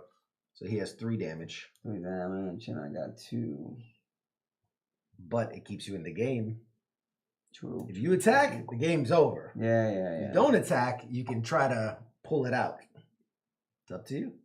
Yeah, but if I attack, that's right. You lost your vigilance because when the other card died, you lost your vigilance, so you will have to tap. Yeah, and wouldn't be able to defend. Flying and everything. All right. Well, then I pass my turn. All right. Yeah. I have no cards. I untap. I draw. I draw a card. Oh, and it has. Ooh, should I tell you this? Hold on. Forgot we're not in tutorial anymore. No, it's becoming more serious. Oh, okay. All right. Well, I'm going to attack for 3 damage. Would you like to block? I'm sure you got like a booster or something like that. I don't know what you're talking about. I mean, I'm attacking for 3. I mean, you have 3 life. I have to block. I mean, are you choosing to block? I have to block. You're choosing to block. Yeah. Okay. If not, I lose. Well, I'm gonna. Of course you are. Of course you are. I know you're gonna do Tap it. 2 to play an instant that target attacking creature gets a +3/+3 and gains trample to the end of turn. So with my +3/+3, I trample through your defenses. Yeah. And you take damage. Yeah. And that is It's the the game, game. folks. Woo! That's it. Honestly, this was really cool, man. Isn't that a cool way to learn? I think that it was the easiest way to learn for someone that doesn't play. Like I would definitely buy this so I can play with my wife. To be honest with you. Yeah, it's a great way to teach people the very entry. And so you have the quick starts guide, and then you also have a more full rules reference, which actually goes into like the different types of cards, what they mean, power and turn. So like the real more rules based, the difference between artifact, enchantment, sorcery, instant, the different steps to combat, declaring, like we had the question of multiple blockers, all the different stuff, the golden rule. So it's really, really cool. Yeah, I'm definitely getting something like this for. I wonder, do they have like TMT, like a beginner for TMT as well? Yes, sir. Because that one interests me. So Magic's new thing is really clever because back in the day they sold decks, they sold booster packs. Right. That was it. Yeah. Then they got into the commander, cool. Which I don't like. Which you don't like. And then they started going, okay, now they go the collectors, boosters, and the collectors things, right. The special ones. And recently they started this path of, what if someone's new? So now every new set that comes out, there is a beginner box associated with it. So there is a Teenage Mutant Ninja Turtle one. There was a Spider-Man one. There will be a Marvel one when it comes out. So you'll have the starter boxes, which have become very popular for new players. And now, like I was telling you with TMNT, it's the first set to have the co-op game, where now you're playing up to four players against the deck, not against each other. That's super cool. So now it's not about me versus you; it's about us versus the game. You know, it's also a 60-card game. 60. It's a traditional like Magic deck. I wonder how it is, man. I wonder how the dynamics of it is. It's pretty cool because, as I understand it, because I don't have it yet, but as it was explained to me, is each person will take their turn, or is it like my turn, then the deck, your turn, then the deck, something like that. So like the enemy responds after each person's turn, and we go one after the other. My turn, your turn, whatever. Gotcha. And then there are specific ways of like how I think it's like if you're attacking, like I can throw instants to boost your attack and so you can tag team and things like that. And that's another cool way to learn the game too. Exactly, which was why I was saying that's how we were going to introduce it to the bigger group. This is a great one-on-one kind of introductory to Magic, but I think the co-op game is definitely a really fun way to kind of boost up the whole collective of them. So yeah. Cool stuff, man. This is great. Very cool. I like it. Would you like to jump into some Spider-Man? You want to try the Spider-Man? Yeah. All right, let's collect. So how do you? So the Jumpstart decks. That's what you want to ask? No. So that Jumpstart deck, but also how would you reset the tutorial? Correct. Yeah. So to reset the tutorial is very simple. You would get your quick start guide for your deck, and then. There is in the front of it, I believe, your training deck and the exact order the card should be in for your training deck. Okay, gotcha. So you don't have to organize it now. I can always do it later. It's not a big deal. But that way, if you wanted to reset the training, you could. Nice. The same 20 cards. Nice. And then obviously you have the Jumpstart decks, which are basically you can take this and then say, okay, let me try it with these cards. Let me try it with these cards. And you can start to kind of build decks without having to go booster by booster. They just kind of give you these pre-built half decks that you can then combine to make a full deck. So what's up with this top here, man? That was just so that we don't mix those cards with the tutorial cards. Oh, okay. Gotcha. Those are all part of the jump start. Okay, so stop here. All right, so look, here's the blacks. The blacks. We got the manas. I've Blue, got flying dolphin red. fish. I've got green. You know, these are all the different, you know, parts of it that you can build up. And I like this. For one box, you've got enough to build like 8 decks here. 8 different decks. Oh wow. Between all these cards, those cards, the tutorial cards, you know, you've got plenty of cards to build something with. So what's up with these things, man? Those, good question. Those are for, I'll show you. Give me the big pile of cards. Let's do, these are the don't shuffle. No, this is the don't shuffle ang. So now what you would do is, Oh, so you don't mix them? these are the dividers. So you take one and then you put it just like that, which allows you to kind of grab in between. Gotcha. So let's go to the next one. Boom, boom. Throw in a divider. This is the other one. I need divider. Divider. And then boom. And you just do that so that you can kind of divide the jumpstart decks Nice. individually. This is cool, man. This is a very, very complete story deck. That's the idea, is that it's meant to just give you a good. It kind of reminds me of the one that I just bought for the the Lorcana. Lorcana, Just yeah. like this, man. It just gives you like 2 decks and everything. So Yeah, it gives you everything you need But to she's start getting, to start learning. she's getting hooked There you on go. it. Here. Okay, cool. She's getting hooked on it. She wants to play Magic now. My 11-year-old. That's you get them hooked, man. Next one. So, you just do that. It gives you all the things you need to just kind of build out. There. Now what we can do is we can take this little guy out. Well, we can just put it in there for now. Okay, that's fine. Does it fit? Yeah, I think you're supposed to take these out, these little boxes. Oh, it just doesn't want to come out. It doesn't want to come out. Yeah, it's fine. It's fine. It's fine. I'll organize it later. All good. It's fine.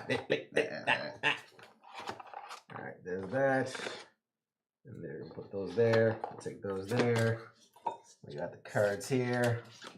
I don't waste too much time with that. And then I just slide all the counters and things, and boom. And you got a pre-built little box of all the goodies. And this is like the weirdest like folding thing I've ever seen. And there you go. That is your ready to start box. Now we've got these really cool Spider-Mans. What are you feeling, sir? We've got the blue, the white, the red, the black. I think I already opened one, the green, I think it was. All right. Right here, so Right I there. already opened this one. Yeah, I already opened this one. Let's go. I'm a big Venom guy, so I'm going to go with the Venom. So this is a green and blue. Green and blue. So, and blue. real quick, I was going to tell you this story. Yeah, please. Just I've played Magic like you for that's what you told me, decades. so I think. Oh yeah, for decades. And I recently learned something, and this is something for you guys as well at home. Give me a card. Any random card, doesn't matter. So obviously everybody knows the back of a Magic card. It's always been the same since the very beginning. Your 5 colors, you know, deck master, which whatever. If you look real closely, you ever look at the word Magic and it has that like kind of weird bluish, kind of weird texture looking thing? Yeah. So the story goes, and this is one of the original designers of the Magic card, the original, told this story about how when they were building the game, they were coming up with the design, and at the time, the Magic was just like solid white or solid black. So it had the style, but it didn't have the color. And they were like, the color just doesn't mesh well, it didn't look right. And apparently he was like scanning different colors and different textures to try to find the right one. So this woman who was on the design team goes, "Oh, what about this?" And she pulls out a painting, and the painting is like a castle on a cliff and this dark blue sky, but it has this really cool texture. And he ends up scanning it, and so that's the sky of a painting, is that color blue. But what's even funnier is where you go, "Well, where did she get the painting from?" And she goes, "The story of how I got the painting." She goes, "It was decades before that." She goes, "This is a painting that was sitting in my closet for like 20, 30 years. And where she got it from was when she was in college, her roommate came into her room one day with like a lamp. And she goes, "What are you doing with the lamp?" And she goes, "Dude, this weird guy is outside giving away all his stuff." And so the roommate's like, "All right," well, she goes out, and there's like a line of people collecting stuff from this guy. And he's like he's like a monk. He's in monk robes, like at the prayer stance, and with a big pile of stuff, and he's just giving away his earthly possessions. And so she stands in line, and when it's her turn, she goes up to the guy. She goes, "All right, well, what do you have for me?" And she says he stops and he thinks. He goes, "The Lord will tell me what is for you." And he just waits and waits and waits, and finally he leans over, grabs it, and it's the painting. And it's the painting. He says, "This is important for you." And he gave it to her, and she goes, "I took it, I put it in my closet, I forgot about it." And she goes, "It was like 20 years later, like obviously she's well out of college or whatever." And she goes, she out of the blue thought of the painting when the guy was asking like for things to scan.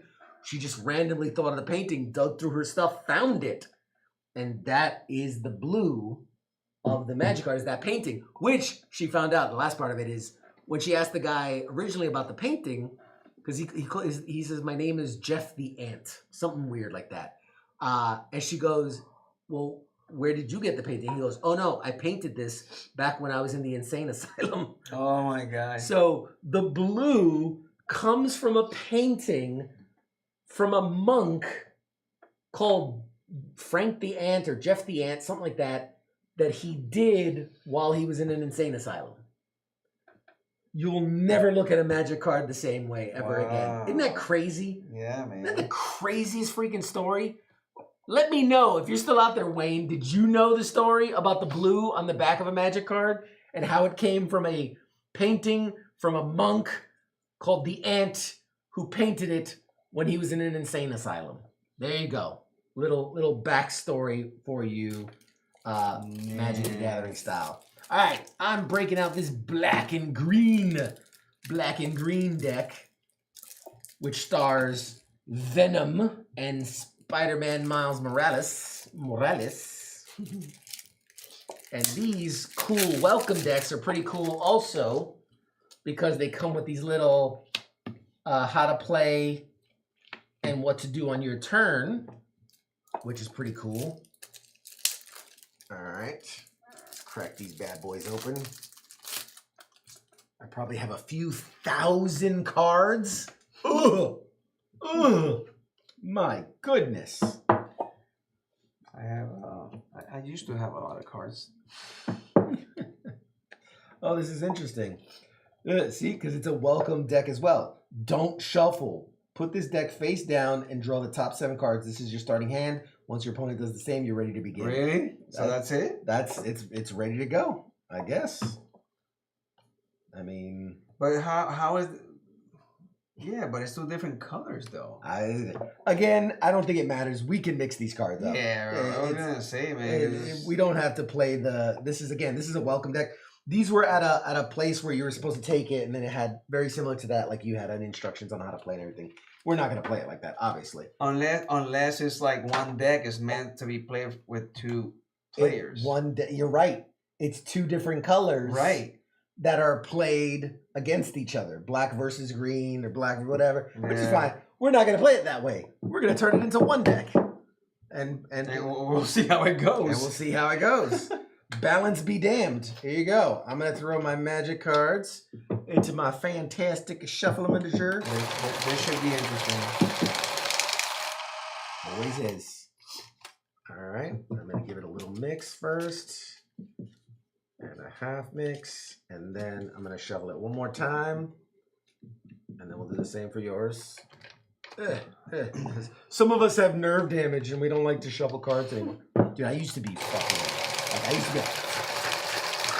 I used to be crazy. I did Magic, man. I like actual Magic, not Magic the Gathering. I used to do Magic as a kid.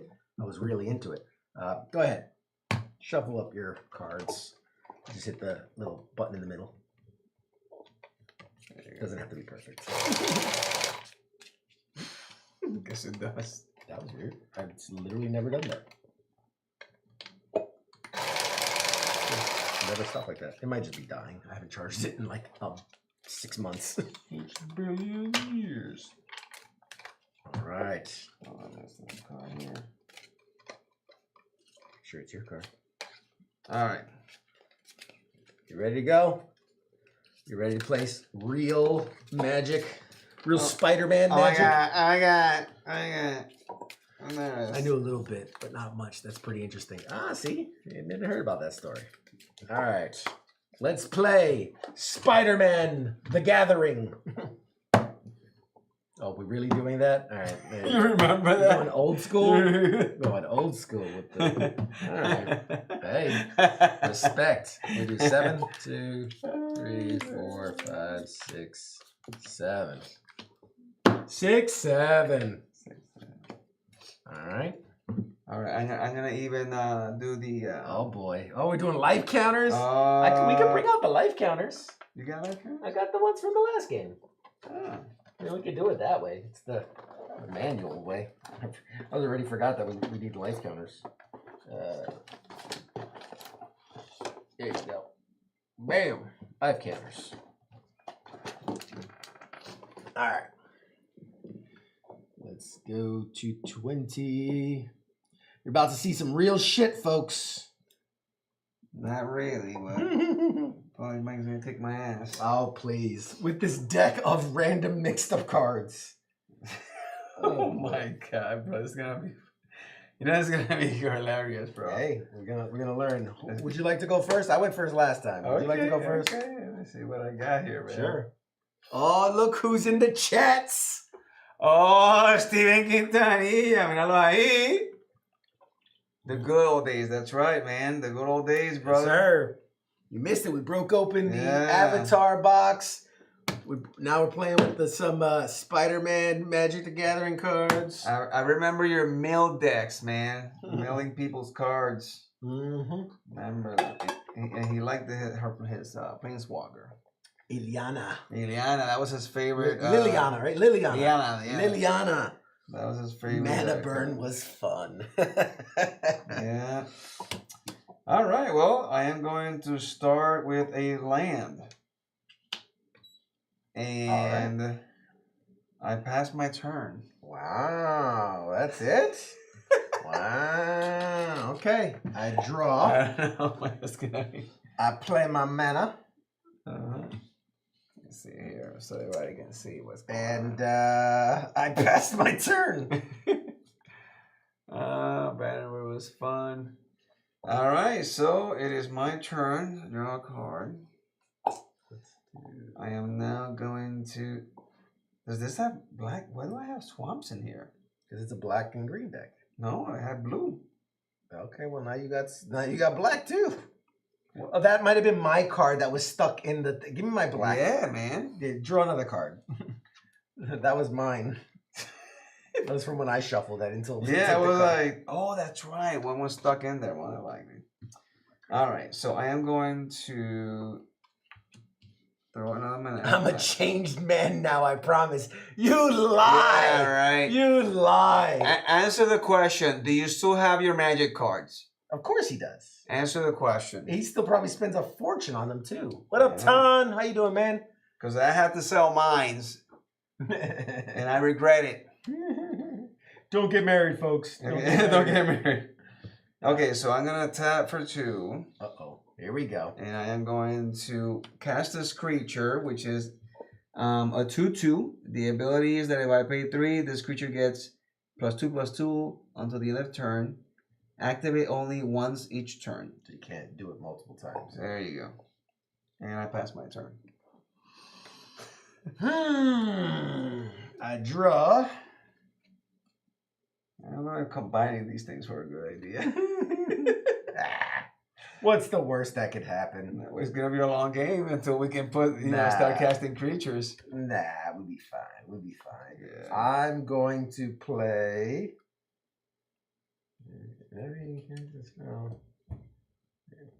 Ooh, that's interesting. I'm going to tap my 2 mana and play Craven's Cats, which have the plus. It's the same card. It's the same exact card. Oh my goodness! All right, and I pass my turn. Wow, you got the same card, man. Mm-hmm. All right, draw a card here. I'm gonna do another land. Okay. Every time I buy cards, the old lady's like, "Where are you gonna put those cards?" That's funny. You're gonna. Oh wow. What are you gonna do? What are you gonna do? Okay, so I'm gonna pay 3. Uh-oh. And I'm going to play this creature. It says when this creature enters, tap target creature an opponent controls and put a stun counter on it. If a permanent with a stun counter would become untapped, remove 1 from it instead. So what that stun counter? So stun counter, how many? Is it just 1? Yeah. Okay, so basically, and I mean it doesn't matter what we use. A stun counter is basically like you stunned me. You stunned my card, and so like I can't like you're gonna automatically tap me. Right. And then basically, we can do this. Boom. There's my stun counter. So you've tapped me, and then it says when I would be untapped. Well, I stay tapped and remove the counter. So it's basically like you've stunned me for this turn and basically like the next turn. Gotcha. So, all right. So you've tapped me because of my stun. And I'm gonna zap you with 2. All right. And there's nothing I can do about it. So I'm down to 18.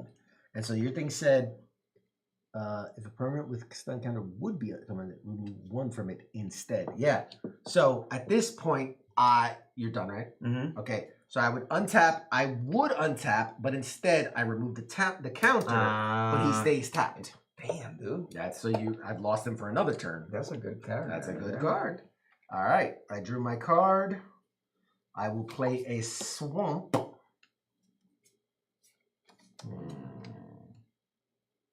It's a lot of high creatures in here. High. Interesting. Okay. More target creature, control the price target creature. Wow, these cards are crazy. Yeah, some of them are. All right, I will tap 1 black, 2 of anything to play Symbiote Spawn. When this creature dies, each opponent will lose 2 life, and you gain 2 life. Oh, nice. So there you go. It is your turn. Interesting. All right, so I'm going to. Let's see what I get here. All right, okay. I can still. I'm about somewhere with seriously expensive cards by now. I just can't remember where I put it. Oh my god. I proudly still have my cards. They are my babies. Yeah. Yeah, exactly, man. I had to sell mine, bro. Which I regret. It was getting bad. It was getting bad. It was getting really, Don't really bad. do it. Don't. Now I just buy what I need. Okay. I don't buy boosters. Don't buy anything. I buy what I need. I get the cards we need. I get what I need, man, whenever I want. Why can't you just play with what we have? We have so many cards. Yeah, it's okay. It's okay. All right, so I am going to, let's see here. So you got, that one's tapped. Mm-hmm. I'm taking this out because it keeps annoying me. So, 2.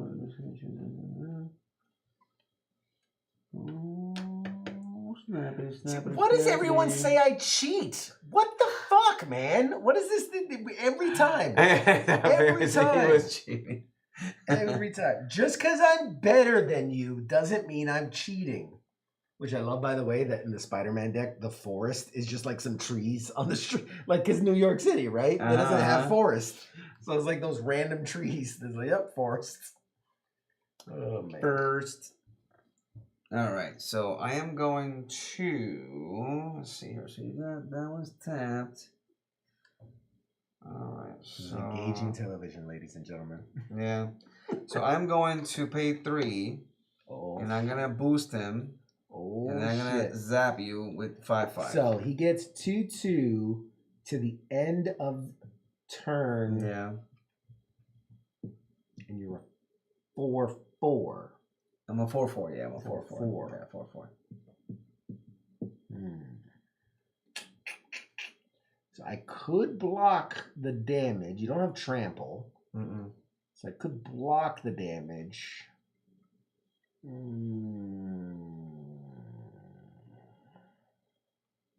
I'm going to risk it, and I'm going to take the 4 damage. So I'm going to go down to 14. Okay. I'm going to risk it. Risking it for the biscuit. Pass my turn. All right, you're done. So untaps, untaps, untaps, draws.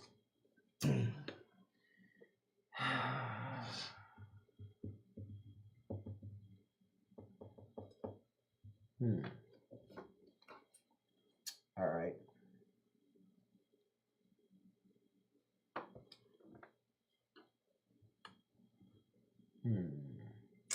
Choices, choices. I will play a mana.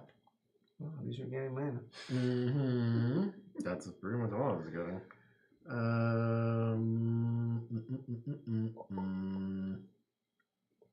I will play. I will pay 2 mana to play the creature card. Lizard, lurking lizards. Oh no, I was at 14, right? Sorry, bumped it. Where's 14? Lurking lizard. Yep. Trample, and then Got trample, and whenever I cast a spell with mana value 4 or greater, I'll put a 1/1 counter on this creature. Yep. And at this point, I will attack. 2/2, we trade. 3/2. You know what? It's time for some payback. Beach. I attack with both Craven's Cats and Symbiote Spawn for 5 total. for 5 total. Yeah, 3 from Symbiote Spawn and 2 from the Craven's Cats. Gotcha. Yeah, and obviously you want me to block this one so then you can gain life and all that good stuff. Maybe. That's what You don't know. That's what you want me to do. You don't know. That's exactly what you want You me to don't do. know what I want to do. That's what you do. You don't know what you want me Yeah, to do. and you gave 2. Yeah. You don't know what I want to do. Yep. So I'm going to block you with this one right here. So I guess they both go. And then I'll take 3. Unless You have an instant. I tap 2 to suddenly grow extra arms, which gives me a +4/+4. Yeah, and then it takes my creature out. Boosting 6, yep. And that instant would be discarded. We'll put the discard there. Awesome. Man. Touche, man. And you take 3 damage. And I take 3 damage. So I'm at 17. Yes, sir. Touche. Good play, man. Good play. It is your turn. All right. So let's see if I can get a mana here. No mana, no mana, no mana. No mana. Yes! No mana. And the other thing that I can do is play this creature, which is the same thing that yes, that. the lurking lizards.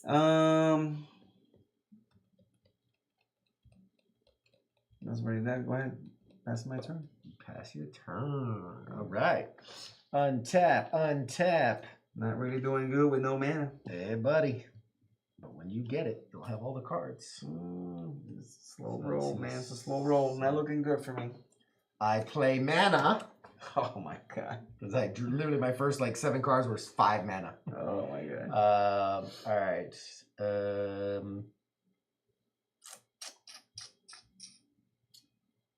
And then I'm going to need to turn the tide somehow in my favor.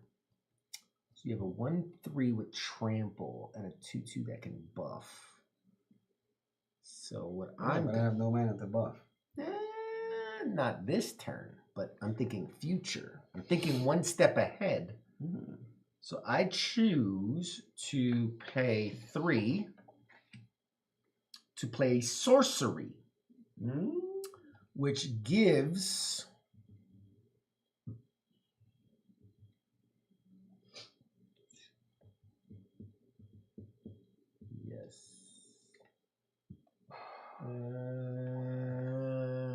Who do I want to give it to, though?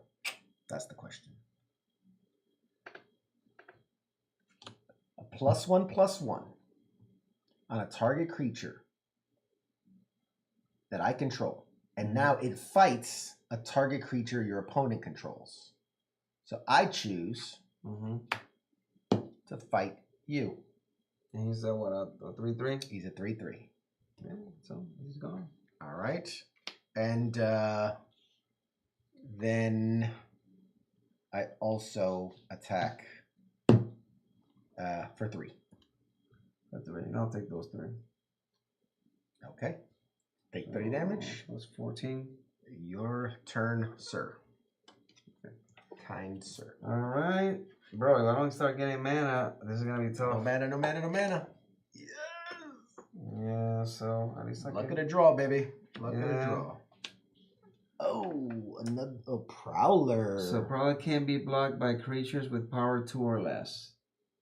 Whenever Prowler deals combat damage to a player, put a 1/1 counter on another target creature you control. Go. I mean, there's nothing I can do here. Yep. I mean, you could attack with your trample thing, bro, but so I what is mean, it gonna do? I'm Like, just saying you this is could. Yeah, no. I'm not saying it's gonna do anything. I'm That's just saying right. you could. Pass my turn. All right. Oh, Match the Academy Zoo. It's funny. When you going to my? You're done. Yeah. All right. I untap my lands, If I only my have one creatures. Now the sorcery, does that stay permanent or is that till the end of turn? mana. Does it 'Cause say that that just just- turn? It just says put a 1 on the creature you Put a control. 1 counter on the target creature you control. If it fights target creature on the opponent controls, each deals damage equal to its power. It is a sorcery. I thought Yes, sorceries it's were sorceries. 1. 1. But it's placing the 1/1 counter on it, and it doesn't specify until the end of turn, Right, so it stays there. It stays there. Yeah, okay, so that's good. All Yeah, right. so it stays there. Sorcery's dead, but the counter stays. Yeah. All right, that's what I wanted to check. All right, I draw a card. A mana. Just rubbing it at this point. It's a rough play, man. Mana. All right, I'm jealous. now we're gonna get crazy. Are you ready? I might as well. I got my 3 miserable manas, man. So Great shuffling on my part. I've got 6 total mana tapped, which brings in Spider Rex, Oh my god. the Spider-Man dinosaur, who has reach and trample, who's a 6/6, and whenever you cast a spell with mana 4 or higher, put a 1/1 counter on this creature. There you go. So he gets a 1/1. And how nuts do we want to get, right? How nuts do we want to get right now? Well, I mean, you have a lot of nutsy here that you can. He's got so much nuts. I got all the nuts. You got all the nuts on your court. So Prowler says can't be blocked by creatures 2 or less. Whenever Prowler deals combat damage to a player, put a 1/1 counter on another target creature. I'm gonna go ahead and attack for 3, 6, and I'm gonna hold there. 3 and 6, right? Or should I go for? Fuck it. You know what? Also, 2 more. Gotcha. So 3/3, 3/2, 2/4. Gotcha. All right. So that's a 3/3. I'm gonna block that one here, so we'll both go. Hang on. So go like that. So that way we just track. All right. So I'm gonna block this, and we both. All right. Well, that's your plan. Now, what are you doing with the other one? Okay. So then, and then that was C3. Because you announce first, then you finish. Gotcha. So then that's a 3/2. 3/2, 2/4. 2/4. So that kills me. 2/4. All right. So then I'll just block this one here for 2/4, and then I'll take 3. Okay, so these trade no damage. Now remember, I have trample with this one, so you will have residual damage. What's this? That one? So it was 2/4. Oh, right, because Yeah. you never mind. my brain was not working the correct way. So you're just taking the 3 damage. Yeah. All right. So you I'm take at 3 11. damage, and now these guys trade. I'm at 11 now. All right. So Prowler traded. Yep. Yeah. All right. You're still in it. Your turn. Dude, if I don't get a mana right now, What up, El That's it. Gato Goat Gator? What Dude, up? this is insane. Still no mana? Damn! He is roughing it. I just realized I went, hi. I was like, what's up? What's up? And then I realized, oh, wait, you can't see me. El Gato Goat Gator. What up? How you doing? Let's see here. Your boy is struggling over here. He's struggling. I don't have enough mana to do that. All you can do is do your best. Let's see here. Just keep sliding. So what I'm gonna do is I'm gonna pay 2. Oh, you know what? I'm gonna stay. I don't have nothing.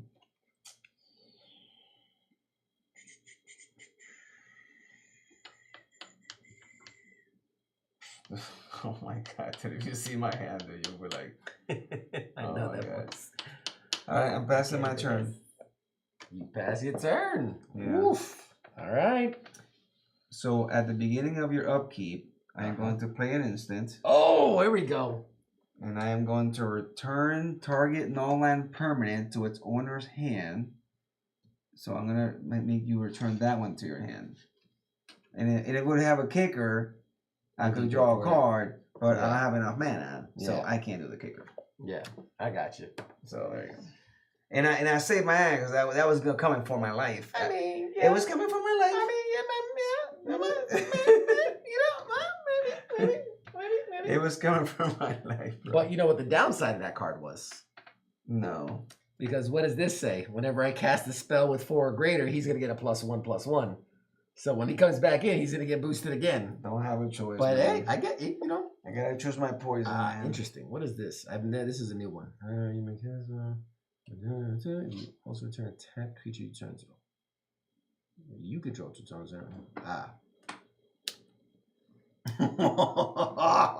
I gotta do it. I gotta do it. You gotta kick my ass. Just to mess with him. All right. First off, mana. In my face. In your face. Rub it in my face. And now I play legendary creature, Spider Human Hero, Spider-Man, the Brooklyn Visionary for that sounds powerful. 2, 4, and 1. Now he did have an ability called Web Slinging, which lets you pay for like basically half the cost, but I would have to return a tapped creature to my hand. So I'm not going to do that. So I paid the full cost. Now, when Spider-Man enters, search your library for a basic land card and put it into the battlefield tapped. Just to fuck with me. Just to fuck with you. To fuck with so there you go. It's tapped. I pulled it right off the bottom, so I don't need to shuffle. And because I played a card with a spell mana 4 or higher, I get a +1/+1 on this guy.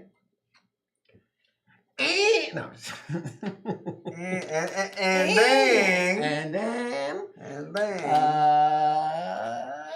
Brooklyn Spidey. Brooklyn Spidey, what up? The Brooklyn Visionary. Let's go with, all right, let's go with attacking with the symbiote spawn and with the lurking lizards. So this will be a 3/2 and this will be a 3/5. Man, dude. What do you do? I'm the greatest. I'm gonna have to like It's not fair. He's got no mana. He's playing one hand cuffed behind his back. Yeah. This is what, 3/3? That is a 3/5. 3/5. Yeah, I guess I'll because this one is when this creature dies. Yeah, no. Well, I'm not Well, gonna you kill wouldn't it kill it anyway. anyway. Yeah, Unless you so had I'll something to block play. with that one, and Okay. then it goes to the graveyard, and you take 3 damage. and then I'm at what 8? No, 7. 8. 8. Yeah, I'm at 8. Where's the 8? And it is your turn, sir. I love this art. That art is fucking dope. I really like that one. This deck is ridiculous. I don't think you shuffled it well. Nah, man. All the mana's in the bottom. Just give it a little. Nah, it's okay. Right? Oh, look. Well, it has summon insignias, but add 1 mana of any color. Hey. Web. So web support. I never. So web support. Pay 3. Tap it. Put a +1/+1 counter on target spider. Activate only as a sorcery. It's a 2/3. Guy in the chair. Web support. Yeah. That's funny. Look at that. He's in the. That's his name is Genki. Genki is his roommate in college. All right. You yield your turn. I have nothing else to do at this time. All right. I untap my cards. Ooh. You're having too much fun. I was just let's see. I'm just looking at my no reason. I'm just looking at my graveyard for no reason. Don't worry. That's not like I got something on there, you know. All right. I did 2 forests. Happy Friday. Happy Friday. El gato. Goat Gator. Hey, Chupacabras. 4 plus 2. There's 6 mana to bring back your buddy. Of course. The Spider Daring Dino. Of course you are. And then I get a +1/+1 to the Lurking Lizards. The Lurking Lizard. And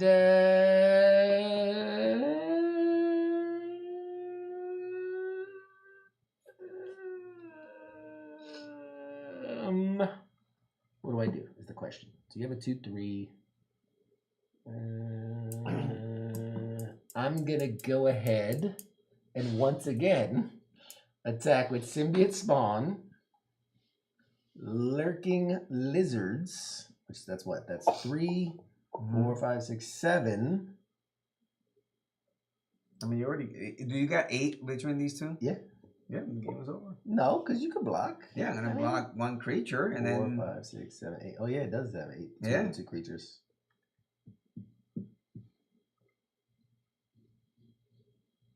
because I can say so. I say I'm blocking with this one, but you decide, right? That's how it works? No, you can block which creature. You can choose to block with one. You're gonna block 1 creature. You would block the highest thing to have the least amount of damage. Right. So I'm gonna block you with the 4. Well, this is already That's 4. It's 4 and 3. But the thing is, here's the thing: if you block one of the 4s, then you're only taking 7 damage.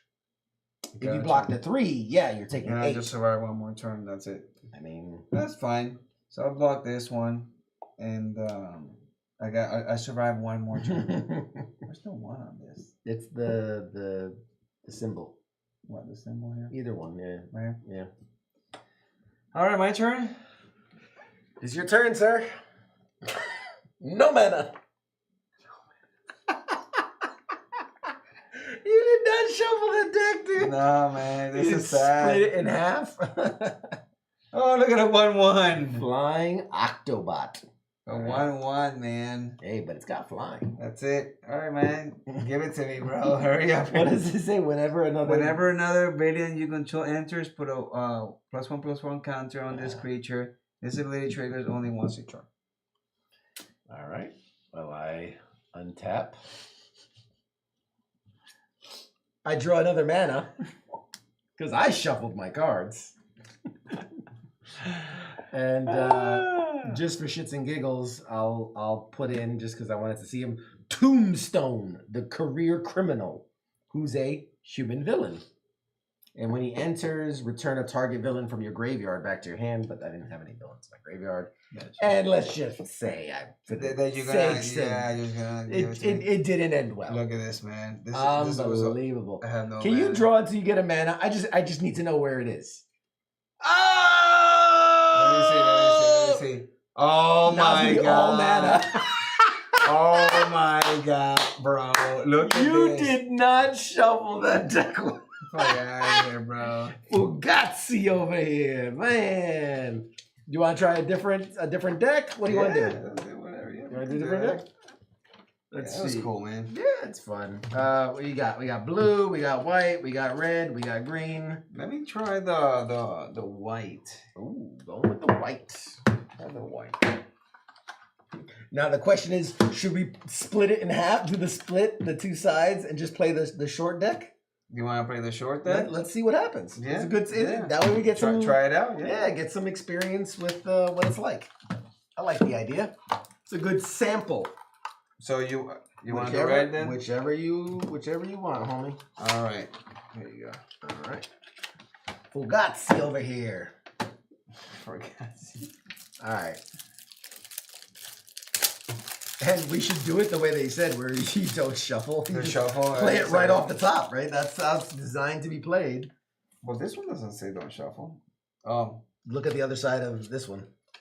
And then you're supposed to scan the QR code, and it tells you how to play. So instead of giving you the book, the thing would tell you, okay, play this card. But let's see if we play it. Let's see how it goes if we play it the way it says.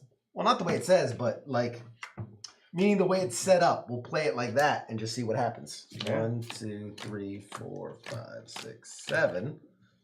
Because it was obviously designed to be balanced to give you a taste of it. But let's see if we can play the way they intend to play.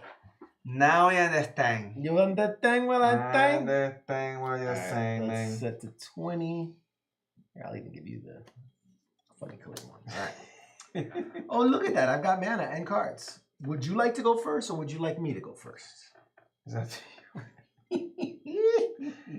All right. I'm just having fun, bro. That's what we're all about here. So let's see here. So I'll start. You gonna start? All right, you start. So I'm gonna do a. Let's see if I can see here. There you go. Oh, yeah. And we can cut the camera off better. Yeah, man. That's how You wanted to see. I want to see what I'm putting down. When I put it in, when I put it. Put it down. Okay, so there you go. So the question is, can you play the deck better than the way it was designed to be played? That's the question. Oh, okay, hold on. All right, play hold it. on. Play it, brother, play it. Hold on. Play it. Ooh. Make it happen. I got a 0-2 for you. Oh shit, Aunt May. He's hitting me with Aunt May. May. Oh, I like this card, Aunt May. So she's a human citizen. Whenever another creature you control enters, you gain 1 life. If it's a spider, put a 1 +1 +1. All right. God damn, Aunt May. Whenever another we gotta creature fuck you her up control real quick. Not Aunt May. Fuck that bitch. No way. Not Aunt May. All right, you done? Leave her alone. Yeah, go ahead. All right. Turn, brother. I draw. I play mana. And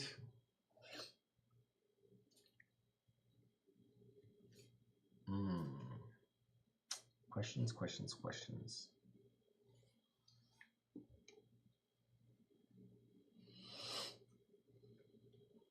I don't know if this is how they wanted me to play it, but it's how I'm playing it. Tap 1. Shock deals 2 damage to any target. Bye, Aunt May. No Aunt May for you. No, mommy. I'm not letting you get away with that. Ain't nobody got time for that. All right, my turn. Your turn. On time, draw a card. Is it meta? I'm not gonna tell you. I'm not gonna give you the satisfaction. So I'm going to play. Oh, I look at love this the plane. artwork on these cards. Yeah, man. look at the. I was just about to say that. Look, The artwork is Yeah, look. gorgeous. Yeah, yeah, that plane. I love it. The spider webs. Yeah, man. So I got 2 planes, and I will I will pay 2 for a selfless police captain. Ooh. Yes, and it says That's here, insane. oh, it's a human detective. Man, I'm liking these Human cards. cards. So this creature enters with a +1/+1 counter on it. Oh wow. Yeah. All right. When this creature leaves the battlefield, put its +1 counters on the target creature you control. Oh, So it's a 2/2, snap. man. It's a 2/2 right Just now. comes in a 2/2. Damn. Thank you very much. Thank you very much, right. sir. Bet. You And done? it's your turn. It's a summon and sickness. done. I can do nothing to All you, right. man. I draw. Play a land. Now the question is, what do I do? What do I do?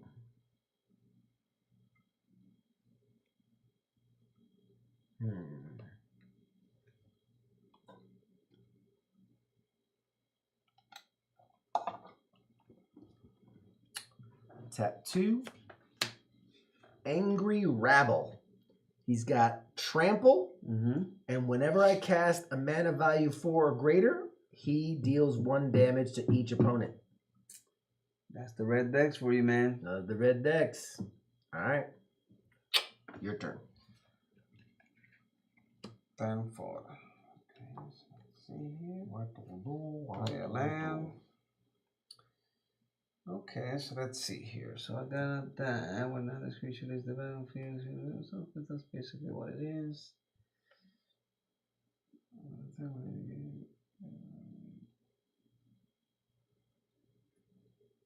Let's see here.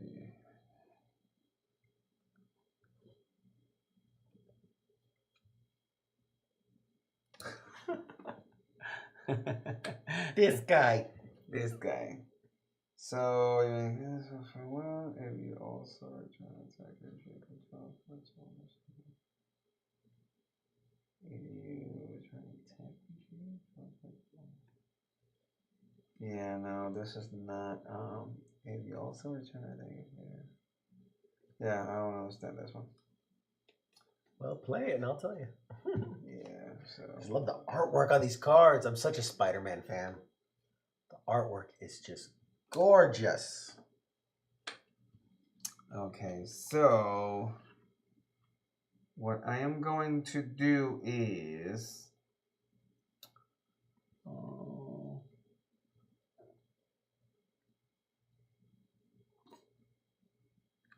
all right, so I'm gonna pay 3. Here we go, folks. And I am going to put an enchantment that says when this enchantment enters, exile target non-land permanent and opponent controls until the enchantment leaves the battlefield. So I'm gonna exile that. Been exiled. And then I'm gonna zap you with 2. Dare you, sir. And then I pass my turn.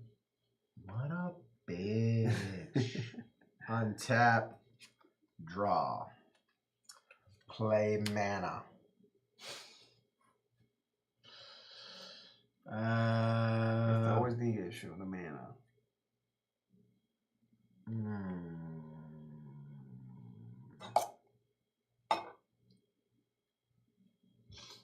I will play. All right. 3. Rampaging Classmate. This is the Lizard Berserker. Whenever this creature attacks, it gets a +1/+0 until the end of the turn for each other attacking creature. So he'll get a +1 when he attacks for every other attacking creature. When he attacks? When he attacks. Give me 1 second. Apparently, Angie forgot a code. Do you boo-boo. But man, these cards are gorgeous. I don't care who knows it. I'm such a Spider-Man stan. I can't help it. Can't help it. They're just so cool. Spider-Man's the best, and I'll fight anybody who says otherwise. Look at that. Look at that. Bam. I can't get the angle right. Down. There it goes. Spider-Man. That's alright, man. I wasn't paying attention. So whenever this creature attacks, it gets something on turn for each attacking. Oh wow! For each attacking creature. Yeah. Yeah. So he works in tandem with others. All right. All right. So here. Draw a card. Okay. So let me see what I'm gonna play here. Strategically.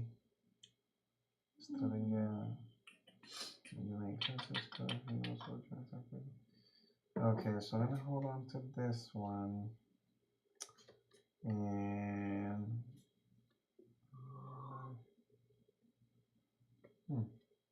okay.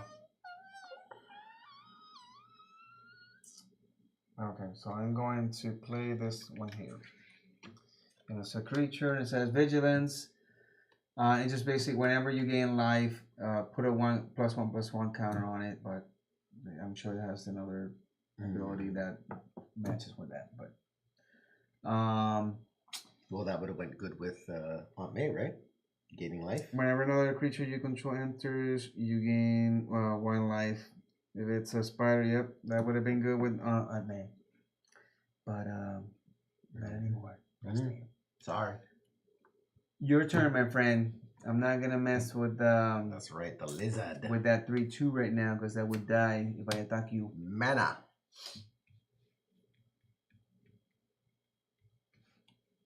I play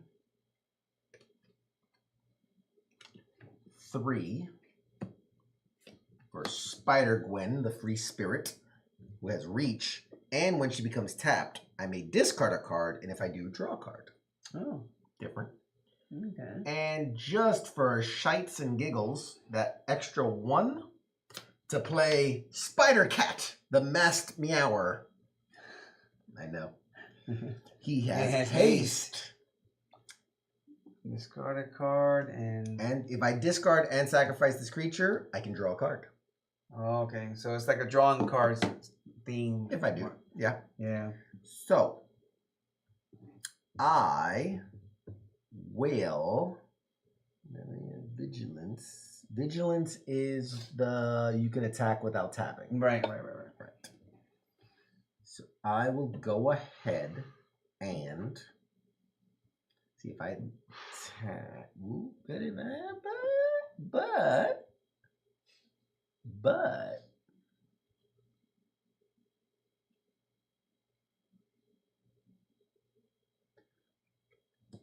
I'm gonna try something now. I'm gonna attack with both, which gives him a +1 +0. So he's a 4/2, and he's a 1/1. Okay. Stop sliding. So you try to maybe discard a card, sacrifice a creature, draw a card. What would you attack with the 1/1? I don't know. I wonder what you got.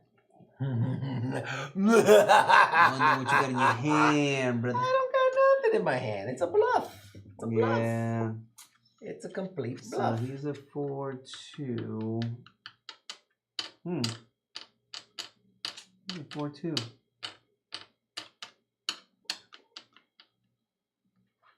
What do you do, hombre? What do you do?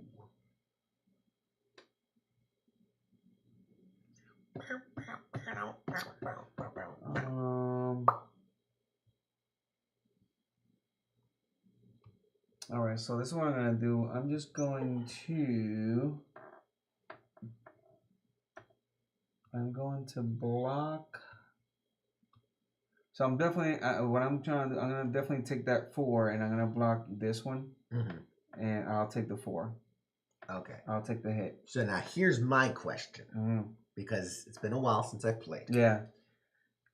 When you've blocked, am I still able to activate his sacrifice play, knowing he's gonna die anyway? That's a good question. Because I remember that's what we used to do. is you want to just see if the person will block, and if they were, you do the sacrifice bonus anyway. Yeah, so check this out. So you check that. I'm gonna look in here, see if there's anything about sacrifice.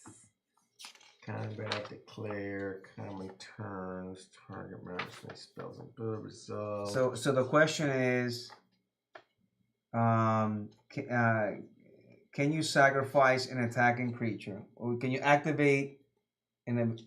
Yeah, could you sacrifice a creature after it was already attacking? Can you sacrifice a creature after it was already attacking?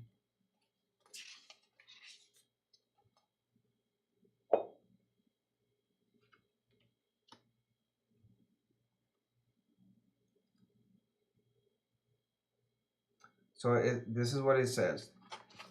Yes, you can sacrifice a creature that has already been declared as an attacker, provided you have a way to do so, such as an ability or spell that allows you to sacrifice a creature. Declaring a creature as an attacker does not prevent it from being sacrificed later in the turn. Once a creature is declared as an attacker, it remains an attacking creature until it is removed from combat or combat phase ends. However, sacrificing a creature removes it from the battlefield, which is also removes it from combat. Correct. So for example, if you declare a creature as an attacker during the declare attacker step and then activate ability or cast a spell that requires you to sacrifice a creature, you can choose to sacrifice that attacking creature. Once sacrificed, the creature is no longer on the battlefield and is no longer considered an attacking creature. So that's the thing. So this interaction is perfectly legal with the rules of the game. Yeah.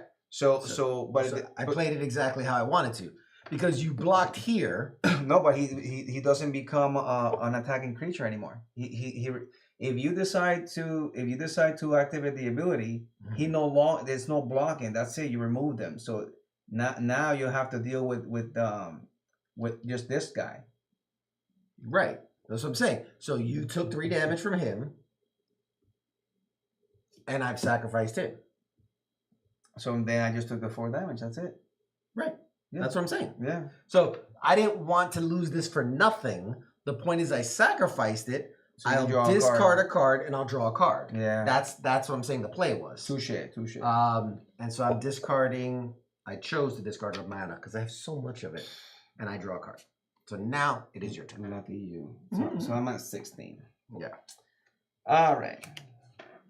Let's see if someday I can get a mana.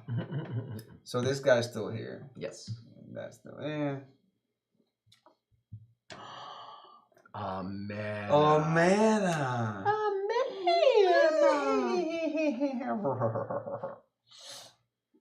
Now I'm in trouble. I definitely don't think I'm playing it the way I was supposed to, but you know what? I don't care. My way.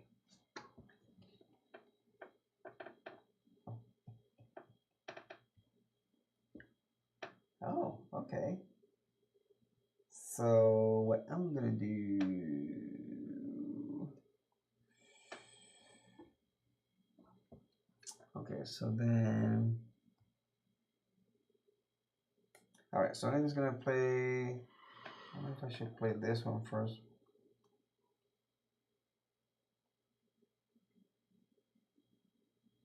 Yeah, I'm gonna play this one first. All right, so I'm gonna play this guy. So amateur hero. So when this creature enters, you gain 2 life. So I'm at 18. Whenever you gain life, put a 1/+1 counter on this guy. Yeah. Let's see what this creature leaves. This creature. Yep. And then so he's at 3/4. 3/4. This is a 2/2. And I'm gonna go ahead and attack with a 3/4. All right, I'll take the 3 damage. 7, 6, 5, 15. And I am done. All right. I'm tapped my cards. All right. These cards are so like smooth that look. Yeah, I know, man. It's just that keeps happening to me.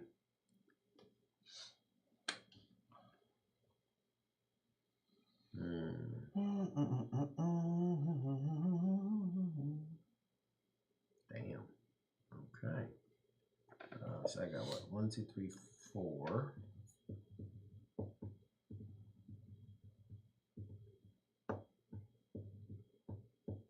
So I have a question. Mm-hmm. It says this spell costs 1 less to cast, obvious, for each creature that attacked this turn. But This you creature- play it. Never mind. I got it now. I got it. Because I forgot you can play creatures after you attack. You can absolutely do that. I forgot about that. Because I'm thinking in Pokemon, I've been teaching my kid Pokemon. In Pokemon, once you attack, that's the end of your turn. Yeah, your second main phase. Yes, your second main. I'm like, I'm trying to figure, like, how would I play that? And I'm like, oh, Yeah, because second it main is phase. the second main phase. God damn it. Yep, you're right. So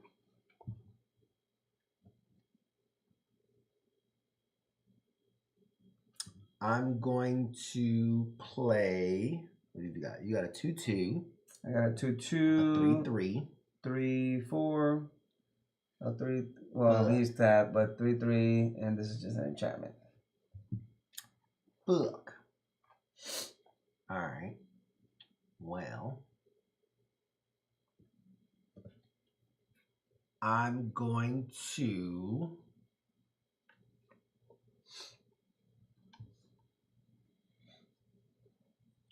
Son of a bitch. Don't think I played it well, but that's okay. We're learning. We're learning. Okay, just getting back to it, man. Just getting back into it. Play 2. And I'm going to play a sorcery that says discard a card and draw 2 cards. Oh, that's nice. And I'm going to discard.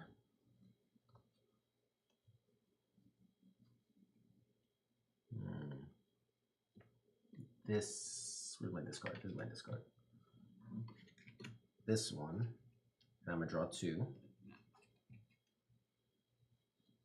Hey, I'm going to play a mana because I haven't this turn. Of course. You got all the manas, man. All the manas. Even this deck, being the way it is, it's not giving me any mana, bro. Not playing it right. Oh, that's interesting. See, if I'd known that, I would have done things differently. But, you know, you don't know these things until you know these things. Okay, so 3. I'm going to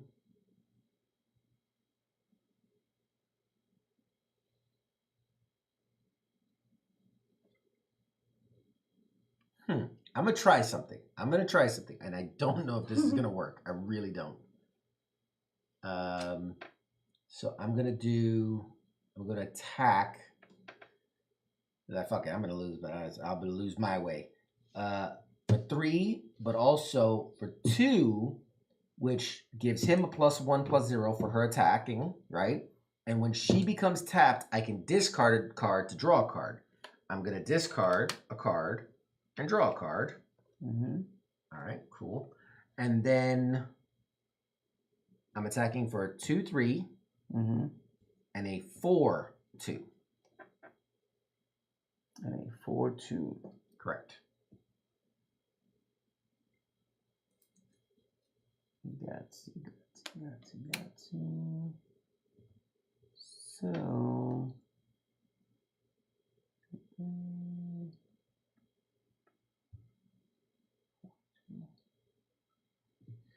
All right. So what I'm gonna do is I'm going to. Sorry. I was tapped. Let me discard. Okay, no. I'm still trying to remember all the timing rules for like certain actions. Yeah, the stacking. The stacking and all that stuff. But it's yours. Just go ahead. And this was discarded too. But. So let's see here. What I'm gonna do is this is a 2/3, right? Mm-hmm. 2/3. So I'm going to block you with this one, and I'll eat the 4. Okay.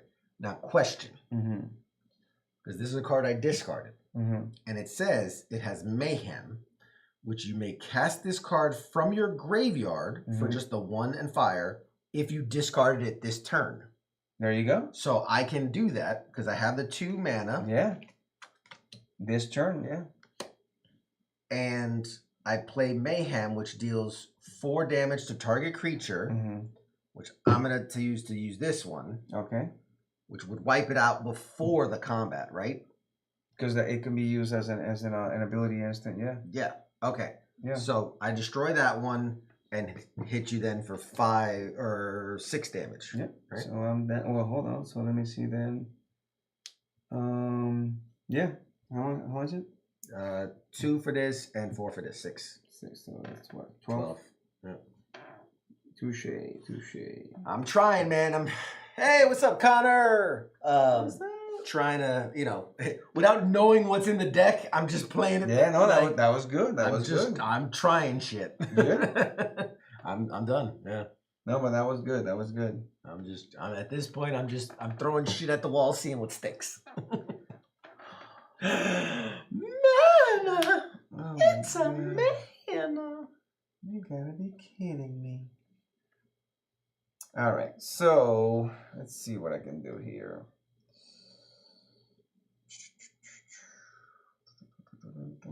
I still feel like, as much as I'm doing, I feel like it's just a matter of time before the flood comes in. I got like 2 plays that I can do right now, but I'm trying to.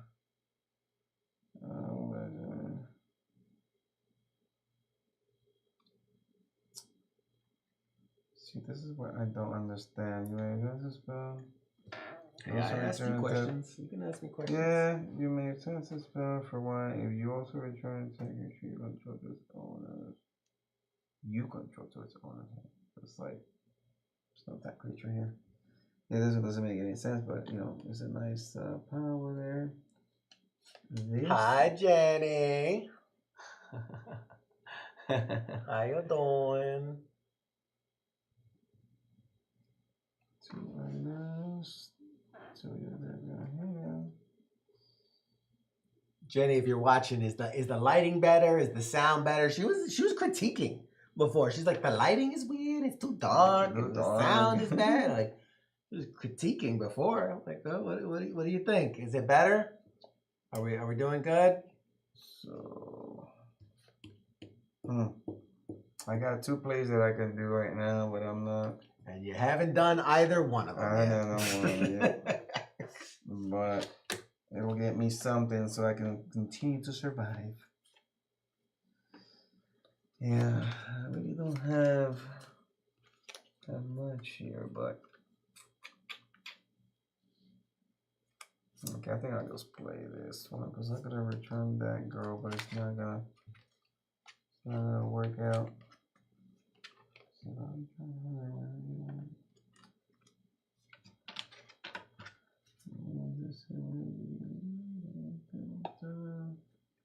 Yeah, that would have been a good combo there.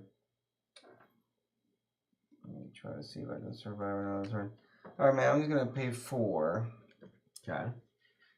Pay 4, and I'm gonna put this guy down. It says when this creature enters, choose 1.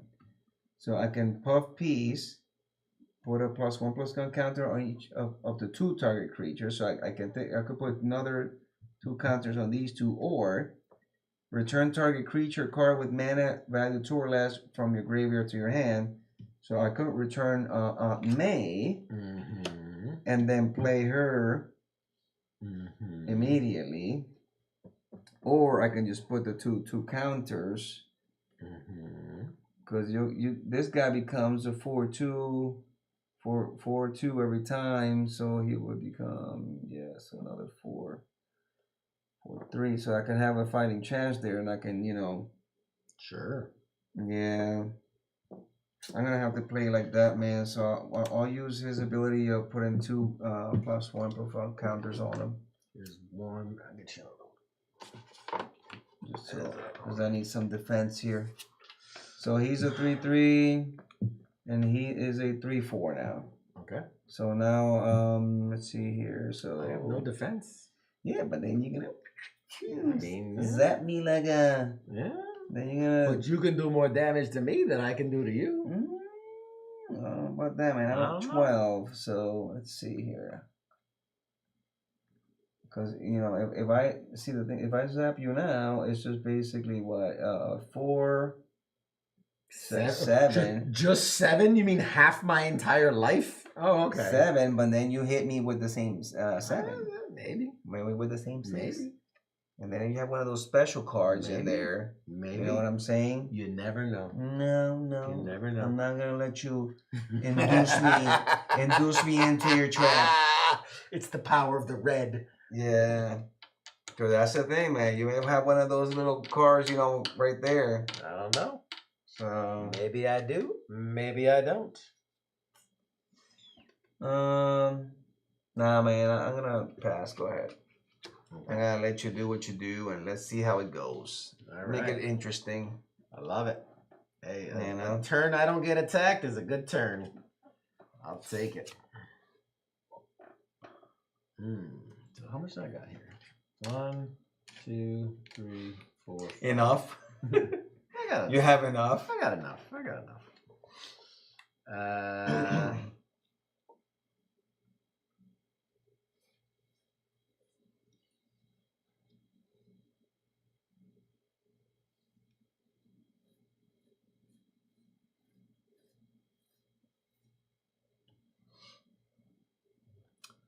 Remind me, what is first strike?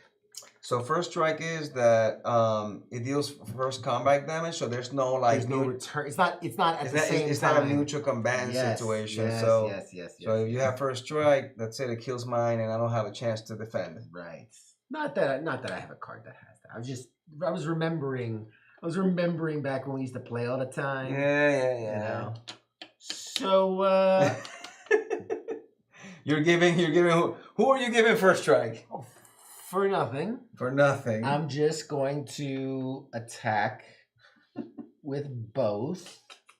I'm just saying. You have something that's gonna and it gives all your creatures like first strike or something. Oh yeah. I don't know where you're getting this stuff from. Oh yeah. Now, she does have the ability, I can discard a card and draw a card, but I'm going to choose not to at this time. You may, so you don't have to. I may. So that's 2 damage and then 4 because of the +1 for her attacking as well. So 6 total. For nothing. You can block, Just block it. Yeah, you can block. You can definitely block, but if you have first strike, I'm done, man. Who says I have first? What a random thing to say. Why would you even think that I have first strike? Why would you ask me about first strike? I was just thinking back to like when we used to play. Okay, I remember so this is the 4, right? 4. So that's the 4.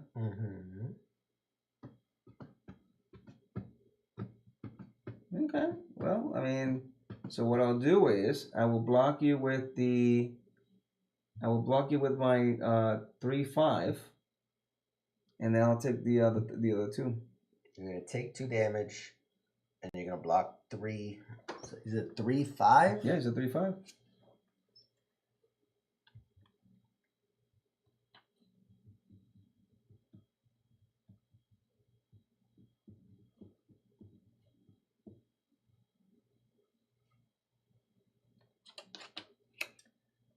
I will play an instant for 5.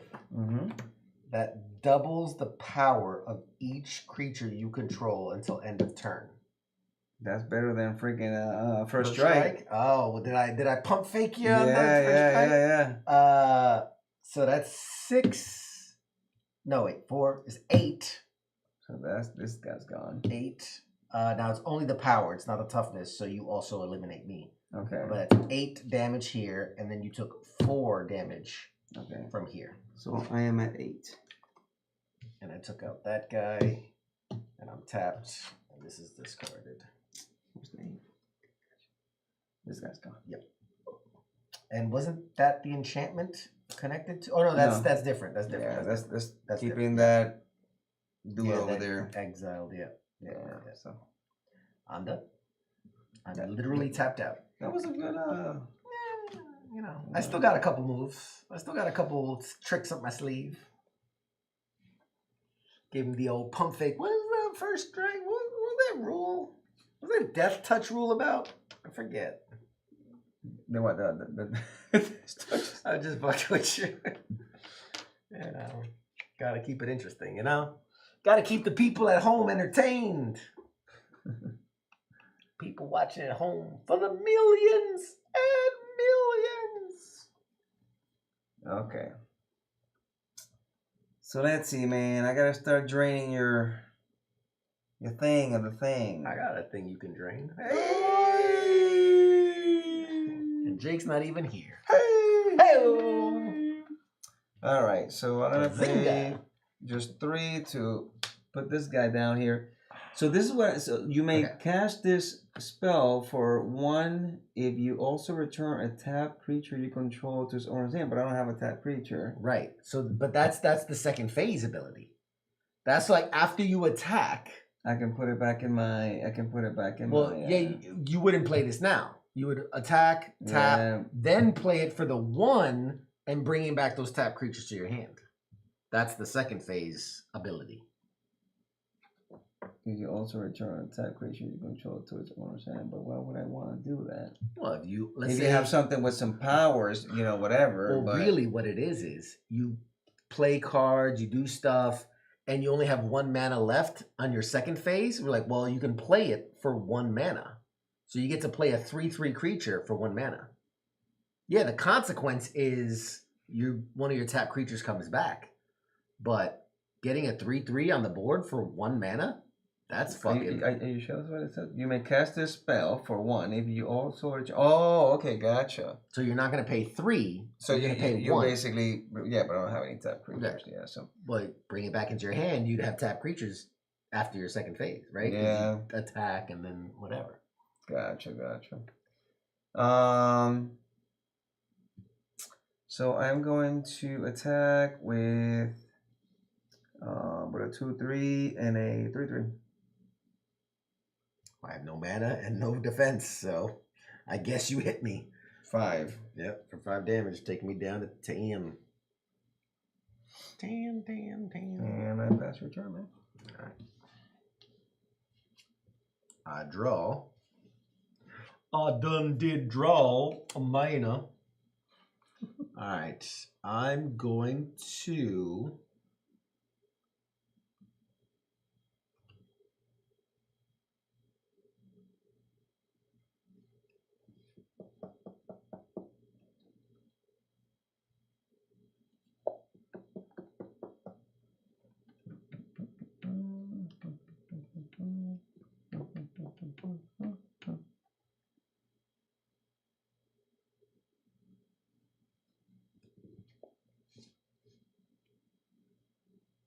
attack with Spider Gwen Free Spirit for 2/3. For 2/3. Yep. Because the time you may discard this one. I choose not to. Choose not to. Gotcha. I'm a 6.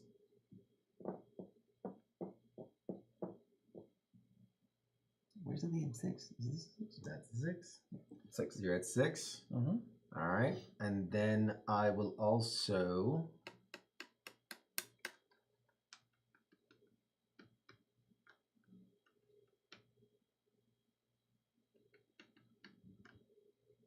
play 1, 2, 3 to play the Mary Janes. Now she costs 4, but it costs 1 less for each creature that attacked this turn. Oh, okay. So you pay 3. I pay 3 and still have some mana just in case. Yeah, you got a 3/3. And I'm done. Cool, man. All right, so let's see here. See if I can have something decent here.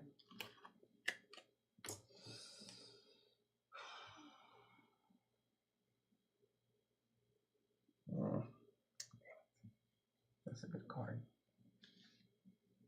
But I need this one over here. What do you do? I need this one over here. All right, so I'm gonna pay 3. I'm gonna play an enchantment that says creatures you control gain +1/+1. Whenever you attack with one or more legendary creatures, you gain that much life. So I'm gonna put. I need more. Wait, hold on a second. I'm sorry. Creatures you control get +1/+1. So that would be all the creatures. Right. Whenever you attack with one or more legendary creature, So I have one legendary. you gain that much life. But what do they mean by that much life? So the number of creatures you attack with? So like if you attack with one, you get one life. If you get to two, you get 2 life. Basically, Okay, that's what I was trying to understand. Yeah, basically. Because I was like, do you attack and get all that life? I can give you 2 +1s. I think we're out of +1s. Just whatever, man. Just yeah. You got another one there. And then one here, yeah, whatever. So that's a. So. Oh wait, sorry. Wait. So I can't play that one. That's a 4/4. That's the thing about white decks, man. It's always about the +1/+1s and the life. Yeah. That's their whole shtick.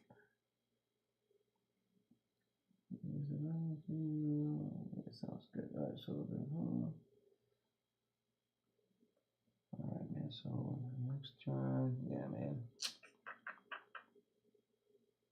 I mean, you have enough to kill me if I don't block right now. Yeah, but if you have something that under your sleeve, I don't know. and Maybe I do. Maybe if I don't attack now, obviously in the next turn, I mean, I may be wiped out. And because if I leave no defense, that's gonna be the issue. If I leave no defense, because I did. Let's look at all the pros and cons here. I do have a card. I do have untapped mana. I do have a defense somewhat. Yeah. You know, you go all in. I'm definitely gonna have to block. I mean, I can't let it go through. I'm not going all in. I'm gonna attack you with a 4/4 and a 4/4. So yeah, so 2 4/4s, and then obviously I gain 1 life because I attack with that legendary, and I'm at 7. Yeah, you attack with one more legendary creature. You get that much time. Yep. So you're attacking me for 8 damage total. For 8. You must have something up your sleeve if you took the damage. I gotta do something. Yeah. Still your turn.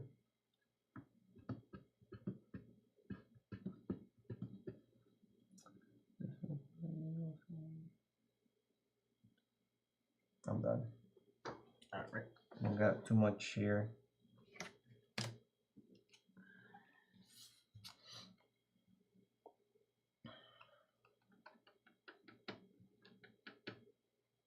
I need to survive. Whatever you have on your sleeve, I need to survive this turn.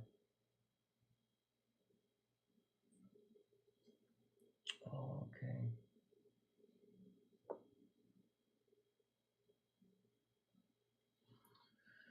I pay 1, 2, 3, 4, 5, 6 mana. Damn. Something powerful coming down. Shocker, the Unshakable. Now, when it's my turn, he has first strike. He has Vibro Shock Gauntlets. When he enters, he deals 2 damage to a target creature and 2 damage to that creature's controller. So you'll take 2 damage. And 5.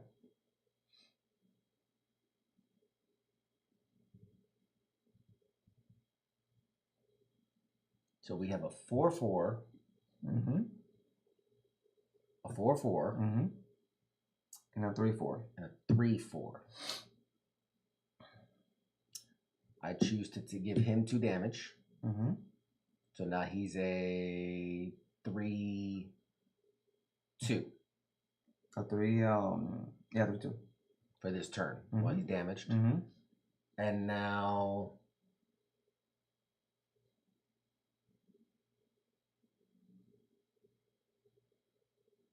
I attack and I attack. Man, but if I do that, you have 2 cards that can attack me next turn, and that ends the game. Because if I attack both and you don't block, I'd win. So you have to block.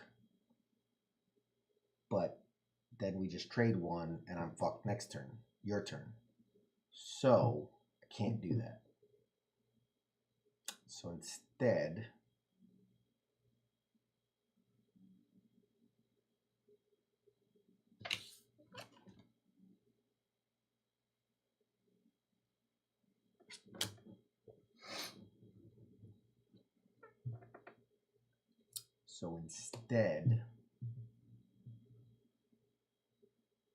I will. Oh. He has menace. That's important. Yeah, he doesn't tap. No. Menace means he can't be blocked except by 2 or more creatures. I just realized So that. then it just goes into, yeah, so I have to eat this. You'd have to eat that. Mm-hmm. Yeah, I would have to definitely eat that. Yeah, so I'm at 2.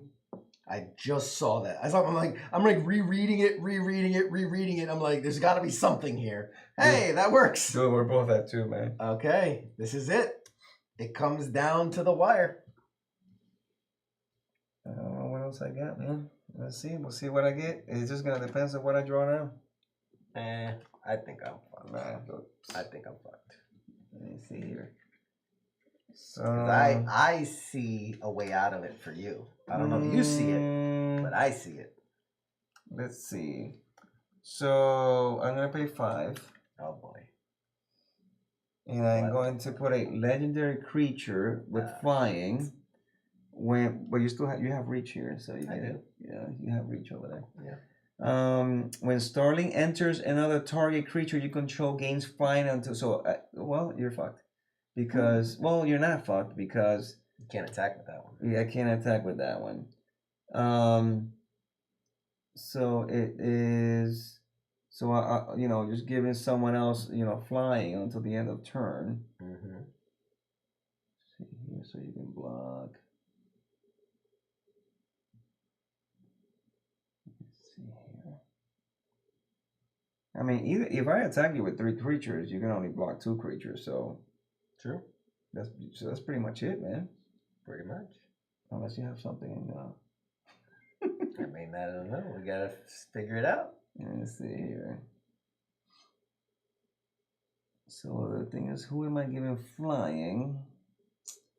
Because he has. See, but the thing is, he has first strike. That's the thing. That guy has first strike, so you're gonna be able to block with that one. So I'm gonna be screwed with this one. You'll be able to block. Screw with this one, block this one. I mean, you're still gonna have to eat one of them. Yeah. So I don't know why you're overthinking this so much. Yeah. You have 3 creatures. I have 2. Yeah. I have no mana. So I'm going to give let's see, who's the mine? He's a 4/4. I'm gonna give this guy, flying 4/4. Right, and I would have to block him with the flying. Right. And yeah, whatever else you got. Yeah. Okay. So I would have to block with him. Mm-hmm. I would obviously have to block one of them with the other. I don't have any mana, but just for shits and giggles, whenever this card becomes tapped, I can discard a card and draw a card. See what you get. Yeah, see what I get. Doesn't really matter. And you got it. You what? That sounds like I'm looking at the numbers and I'm like, I don't know what he's talking about. Like, I'm just looking at your mana because those red decks, man, they have instants and sorceries. but I had no mana to play. It cost me. But yeah, that was good. It came down to the wire. Came down to the wire, man. Spider bot. Reach. Yeah, I had a shock coming up for 2 damage. That would have helped you. That would have helped. That definitely would have helped. Let's see here. Yeah, man. These starter decks, man, I honestly had it all wrong. I thought, you mix them too. And it's like you play with it tells you exactly. And it's the same thing where The difference is it doesn't have the book. You scan the code, and the app will tell you. And it'll tell you how to play this card, play that card, play this card, and then the same way you take turns. But yeah, I like it. I mean, again, it's a very simple, easy way to get into it. Yeah, I think the guys will like it. Just Yeah. basic. Do you want to take one of these and you can teach Daniela to play Magic? Yeah, I'll take one. And it'll be one of the brand new ones, unless you want to take one of the open ones. No, But I'll take one of the open ones. Yeah, don't open that one. oh yeah, but that way you have the cards here. You got to scan the thing. I'll take the one that we just played. Don't worry about it. That way you don't have to. Man, just take that way, because that way you get the right. I want to make sure you get the right fucking scanning code, because they go with each deck. Let's see here. So I mixed them all together. I don't know which one's gonna go with which. Okay. So here, which color do you want? We got Yeah, red. just any, We got whatever. blue. Whatever. It's all good, man. Let's see what cards it. Because it's a girl playing. We want to make sure the cards that the girl's gonna like. This says Ghost Spider. What is this? Red and blue. I got multiples of. This is green and what is this? Green and what is green and white? I'm trying to think what would be good for her. Maybe red and blue. Red and blue, maybe. Red and blue. I think it'd be good for the kid to play. And then you bring it back when you're done. But no, that was fun, man. That was fun. What you want to do with these? I'm just gonna put them back in the boxes that they came from. Okay, cool. So you want to divide them there, or does it matter? Nah, it Because doesn't. you'll be able It to see doesn't which matter. color. Well, yeah. I put all these together. You'll be able to see which colors you switch. Okay, switch side. So what do we think? I know this is not our typical kind of show night thing, but what do we think about the box set versus kind of these little welcome intro decks? What do you think? So obviously the beginner box. Yeah. Obviously that's what you want to play first, Mhm. and I think this is a step up to that. like the next now level. you're getting into the play, and it's gonna be more technical. So, they also sell these like starter boosters too. Like you just buy 2 booster packs, Mhm. and then you also just mix them and you start playing as well. So it's like a 20 card booster. I have one of those at home because I bought 2. And Of course. of course I did, so I can play with my wife. But yeah, so you can also do that. So you can do this. You can buy those like starter boosters. Just buy 2 and play to start learning. Start with that. Very basic. Very, very, very basic Very for simple, someone that yeah. has never played. And then you kind of continue with the beginner. And believe it or not, these are also very basic. Oh yeah. They're not as complicated. No. Compared to what I have in the bag, it's Yeah. like it'll break your you're gonna have to be When the print gets so small because they have to fit 600 Man. words on each card. when you're reading essays on the damn cards. No, You gotta stop. It's too much. Look at the Too much. rules and all that stuff, and that's how things are right now, man. Too much. You actually have to study their damn deck, man, to see how it's gonna roll out. But I think this is to get it started, to have a little fun with the guys, and for fun Get a play. flavor of it. Yeah. This is great. I man. enjoyed it more only because I'm such a big Spider-Man fan. And so like for that, and I think that's the idea of these like IP crossover events. It's a way, you want to say from business, it's a way to sucker people into spending money, sure. But I think as a player, it's a way to kind of immerse me into the gameplay by going like, oh look, Spider-Man, oh look, Venom. Exactly, oh, like look, the Wade. art, yeah, the and characters that you being recognize. drawn into it. And Yeah. like, oh, how do these things work out? Like the Avatar was really good, but I'm not as big an Avatar fan, so like, I didn't recognize that too didn't much of really that. connect to me in any way. Yeah. Like I got the play mechanics Right. and all that. But this, like, I got sucked into the world because I'm like, oh, Spider-Man, and that's cool. Yeah. So it's a definitely thing. When The Walking Dead, they did a special. It wasn't like a deck, but they did like a special. They call it Secret Lair. Right. Here, check this out. We'll take a moment since. Oh wow, nice. Rick, the steadfast. I remember leader. that guy. Yeah, you had that card. And then Negan, the cold-blooded. You know, like these are the from the when they did the Walking Dead set. That's an Avatar set card. I got Daryl and Glenn. These are the Final Fantasy cards. These are the special promo Final Fantasy cards. So like when I get like the little special, like there's Negan's Bat, Lucille, Michonne. So like when I do these like special release ones, I like to because that's the I like that thing. And then some of these are just regular cards that just kind of found their way into my clutches. But yeah, some of the art cards and things. But yeah, nothing crazy, nothing fantasy, but are fantastical. But there's some good cards in here, and there's some classics, and I like. It's not even worth very much, but that's my birthday. Really? Yeah. And your daughters too. Yeah. So it's the special promo card that they released And on that day. It's okay, gold etched into it. So when they do these special promo cards, you'll see they'll put the dates that they're released. So sometimes when I get those, they're not worth Imagine much. playing this card, man. You imagine the lands that you need to have. Man, I've been seeing this like land. Obviously, everybody like must know it, but Cavern of Souls, that thing is like $50-$60 a card. Yeah. That's insane, man. Yeah, man. Just because it doesn't enter tapped, and it gives you any color ready mana. Yeah. This is you build those mill decks. Look at this. Pay X plus 3. Target player draws X cards. So now you could say, hey, I'm going to use this so I can draw cards because I really need it. Or if you're trying to mill the other person's deck, hey, I paid 10 mana. You have to draw 10 cards.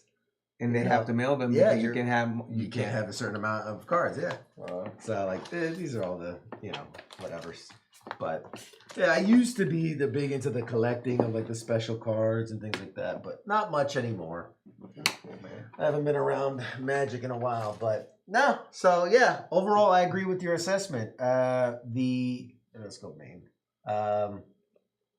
The card, the beginner box was actually such a really cool way to relearn the mechanics. Learning, okay, this is where this goes here, and this is how I, tap in, tap out, and really for us, like knocking the rust off for me. And then these again, while they're not super complicated, they were a step above basic, right? You're introducing menace and trample and all these, vigilance and lifelink and all these things, and so you're kind of tuning it up a bit. Again, not one of these crazy decks that are like this card connects to this card, which it makes you mill and discard and +1 and draw and life touch. Like it doesn't go crazy, but it definitely is kind of the more unique aspects to it and things. But yeah, I'm excited to introduce some more Magic back into it. I'm not getting crazy with it. I know you.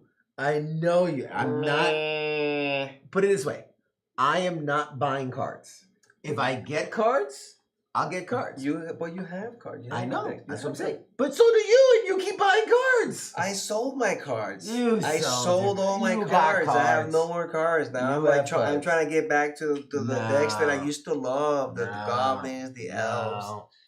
My little elves and my little goblins. The one thing I will buy, and it's because I said for the group, is that co-op 4-player Ninja Turtle set. Mm-hmm. I'm going to buy that. That will come out of my pocket. I will pay for that. That'll be the only Magic that I buy. I don't know. We're not going to do that. It's for the show. It's so we can all play together.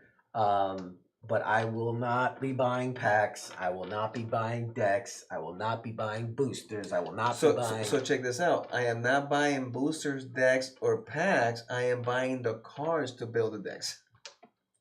That's it, because I'm a player, so I'm just gonna I need this card, I'm gonna go and buy. Hey, give me 4 of these, give me 3 of those. That's how I do it. And that's it. And that's to me, that's less expensive. Well, sure, if you look at it from a grand scheme of things, it's more expensive. But less expensive, right? But it also, I feel like, takes a little bit of the magic, pun intended, takes a little bit of the magic out of it. Of like, you break up, oh wow, this card I got, and then figuring out how to make it work with your thing versus Right. I did the full synopsis, I ran it through ChatGPT, and it balanced the button, and then it got the best. And I agree with you. Mhm. And you would see me in my kitchen table doing the analysis and Yes. everything until 1 o'clock in the Balancing morning. out the decks.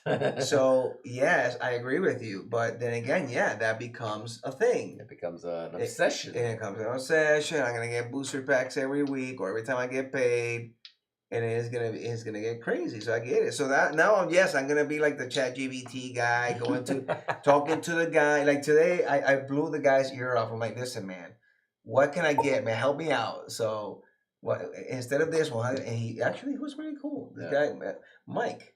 This guy Mike at tournament. Well, I can't promote the store. Sorry. A store.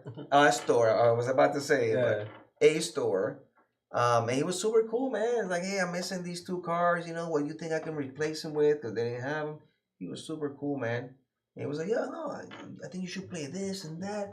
So he was brainstorming with me. So I thought that was great customer service at that store.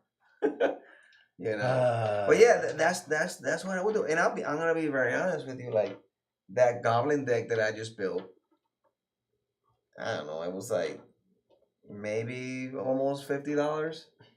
Almost $50. 40. I think it was like 40. No, 40. It was like $40. 40 something. But okay. Now let me ask you this. While that's not that expensive. That's not expensive. It's not that for a crazy. deck, yeah. But realistically, Uh-huh. how much play are you going to get with that deck? Like, who are you playing with? When are you playing? That it was worth a $40 to $50 investment. Well, eventually I might venture out. We're gonna do game nights. Sure. Obviously, we're gonna be hosting that. Of course, So obviously the guys are gonna come and all this stuff. But you think that the guys are going to want to play against you and your $40 to $50 goblin deck? Maybe not. Maybe not. They're gonna be after they've been killed, like destroyed in the 3rd turn. They're gonna be like, "Yeah, this is the last time I'm coming to game night." So I will probably try to see if I can venture out if Angie lets me to one of these places. But I'm still skeptical, man, because nothing against people in these places, man. But I feel like an outsider every time I go into these like stores and everybody, all these kids. Like I feel old. That's what I'm trying to say. I mean, you are. I feel old. But then again, we are. But then again, I saw this other guy today, and he was like older than me playing Magic. So I'm like, oh, okay, cool. Maybe I just need to make friends and whatever. I don't know if I would fit into that atmosphere. You know what I'm saying? You gotta join like one of the the Magic online, not the video game, but like the like a Facebook group for Magic for adults, like older guys. Yeah, something like that. And, so in this other store in Frederick that I told you about, it seems a little bit friendlier. They have like this app that you can like communicate. The Discord, the Discord. And so and you can, hey man, anybody want to play standard on this date? Meet me at the place, and people actually just meet and greet and check it out, whatever. So eventually, the best Goblin Commander is Krenko, my boss. Yes, it is, and I'm trying to build another Goblin deck with Krenko, my boss, and I used to have that deck, and I sold it, unfortunately, and I regret it. The best Goblin Commander. I don't like Commander. I feel like I've made a huge No, he mistake. didn't make any mistake. I feel like So what we're gonna do is we're gonna just start with Magic Nights, That's how it starts. And I'll I'll just use the pre-built decks, and that's it. Those are the basics. The first one, like, hey babe, just take the first one's free, buddy. I got you. Just get a taste. Just get a taste. Next thing you know, you're blowing dudes behind the fucking place. Here's your starter deck for you. You're on your way. Here you go. Here's a couple starter decks. That's what the lady said. No, here's just 2. Yeah. And now look at you. You're ready to start It's a blowing shame. dudes behind It's a shame. the dumpster to get some Magic cards. No, I'm good. I got 4 decks, and I'm fine. Yeah. That's all I got. Suck your dick for a Krenko, my boss. I already got it. Too late. Too late. All right. Well, shit. Thank you guys for hanging out with us. You made me into a monster. You made. Now it's your turn. First of all, he was already addicted to the Yu-Gi-Oh cards. And I saw him with the Yu-Gi-Oh cards, and I'm like, dude, the Yu-Gi-Oh, like, while it's fine. I'm like, that's like Pokemon compared to like the OG. Let's just say this, Steven, you were one of the most competitive players in our little Magic ring here. Yeah, And for sure. He was very competitive. Very competitive. Very tough competitor. Yeah. He had good. He got awesome decks. Because the two of y'all just did all the research to find all the gangliest, worst combinations possible. And the rest of us were like, oh, this card looks cool. I'll put it in my deck. Like, we were just having fun with it. And y'all turned it into like a fucking PhD. It got bad, man. Like, I asked Angie, man. I was in my kitchen table, man, like just brainstorming this stuff. You just went too far. You went too far. There was the line of where it was fun, and you overshot but that by I can't a million. believe that all that work, I just gave it up. I sold it. Because you were the only man left. Nobody else was playing. It was like you could just stroke it to your cards, but that was it. That was all that was left for you. Yeah, and then after that, Angie was like, "No, you're not going anywhere. You're not going to any store. You're not going to anywhere." Don't get me in trouble for bringing you back. Excuses. Into this. Anyway, alrighty. Sounds like excuses. Thank you guys for hanging out with us. It's been 3 hours of us playing Magic the Gathering. We played. We opened some. We started with some Teenage Mutant Ninja Turtle packs opening. We did the Avatar: The Last Bender beginner box, which I bought for Mike. Which you bought for me because again, I'm not spending money on Magic cards. And we ended the night playing my favorite Spider-Man Magic the Gathering, which I thought it was pretty cool. Although when they come out with the Marvel ones, I'm gonna fucking man. Let's shut up. Look at you, man. Anyway, it's been real. Tune into all the other shows at WTF Nation Radio. Tomorrow is Weekend Co-ops. I know they just came out with a World of Warcraft expansion. There's like a new chapter in this game. And everybody's going crazy for it, so I'm sure he'll be playing that tomorrow. Sundays, noon Eastern, is the reset. It's with our very own mental health specialist, Dr. J. She's incredible. Watch the show, noon. Watch the replays.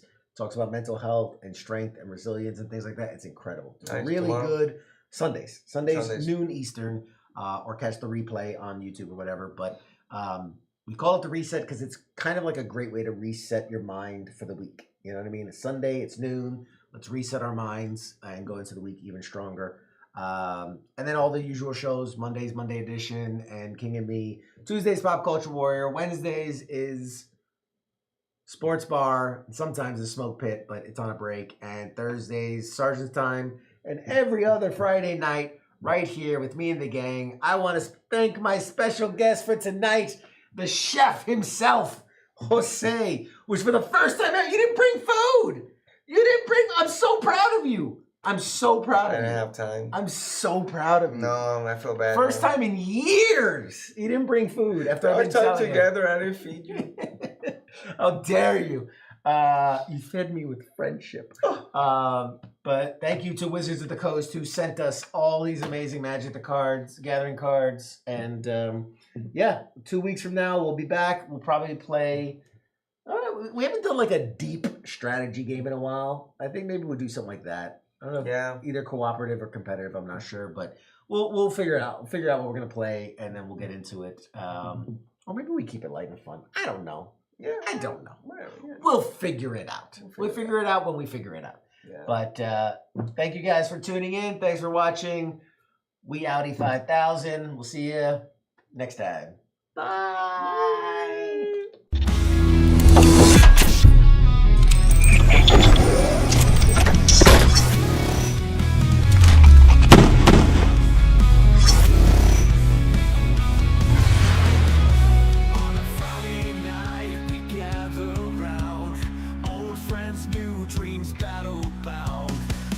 In hand, our stories unfold. A legacy's born as legends told.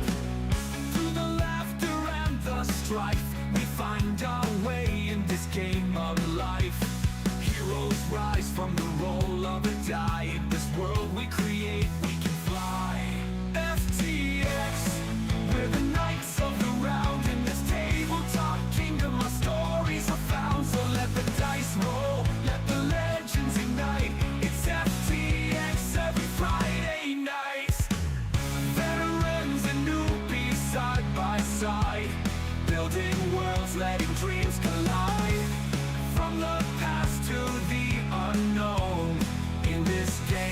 never alone.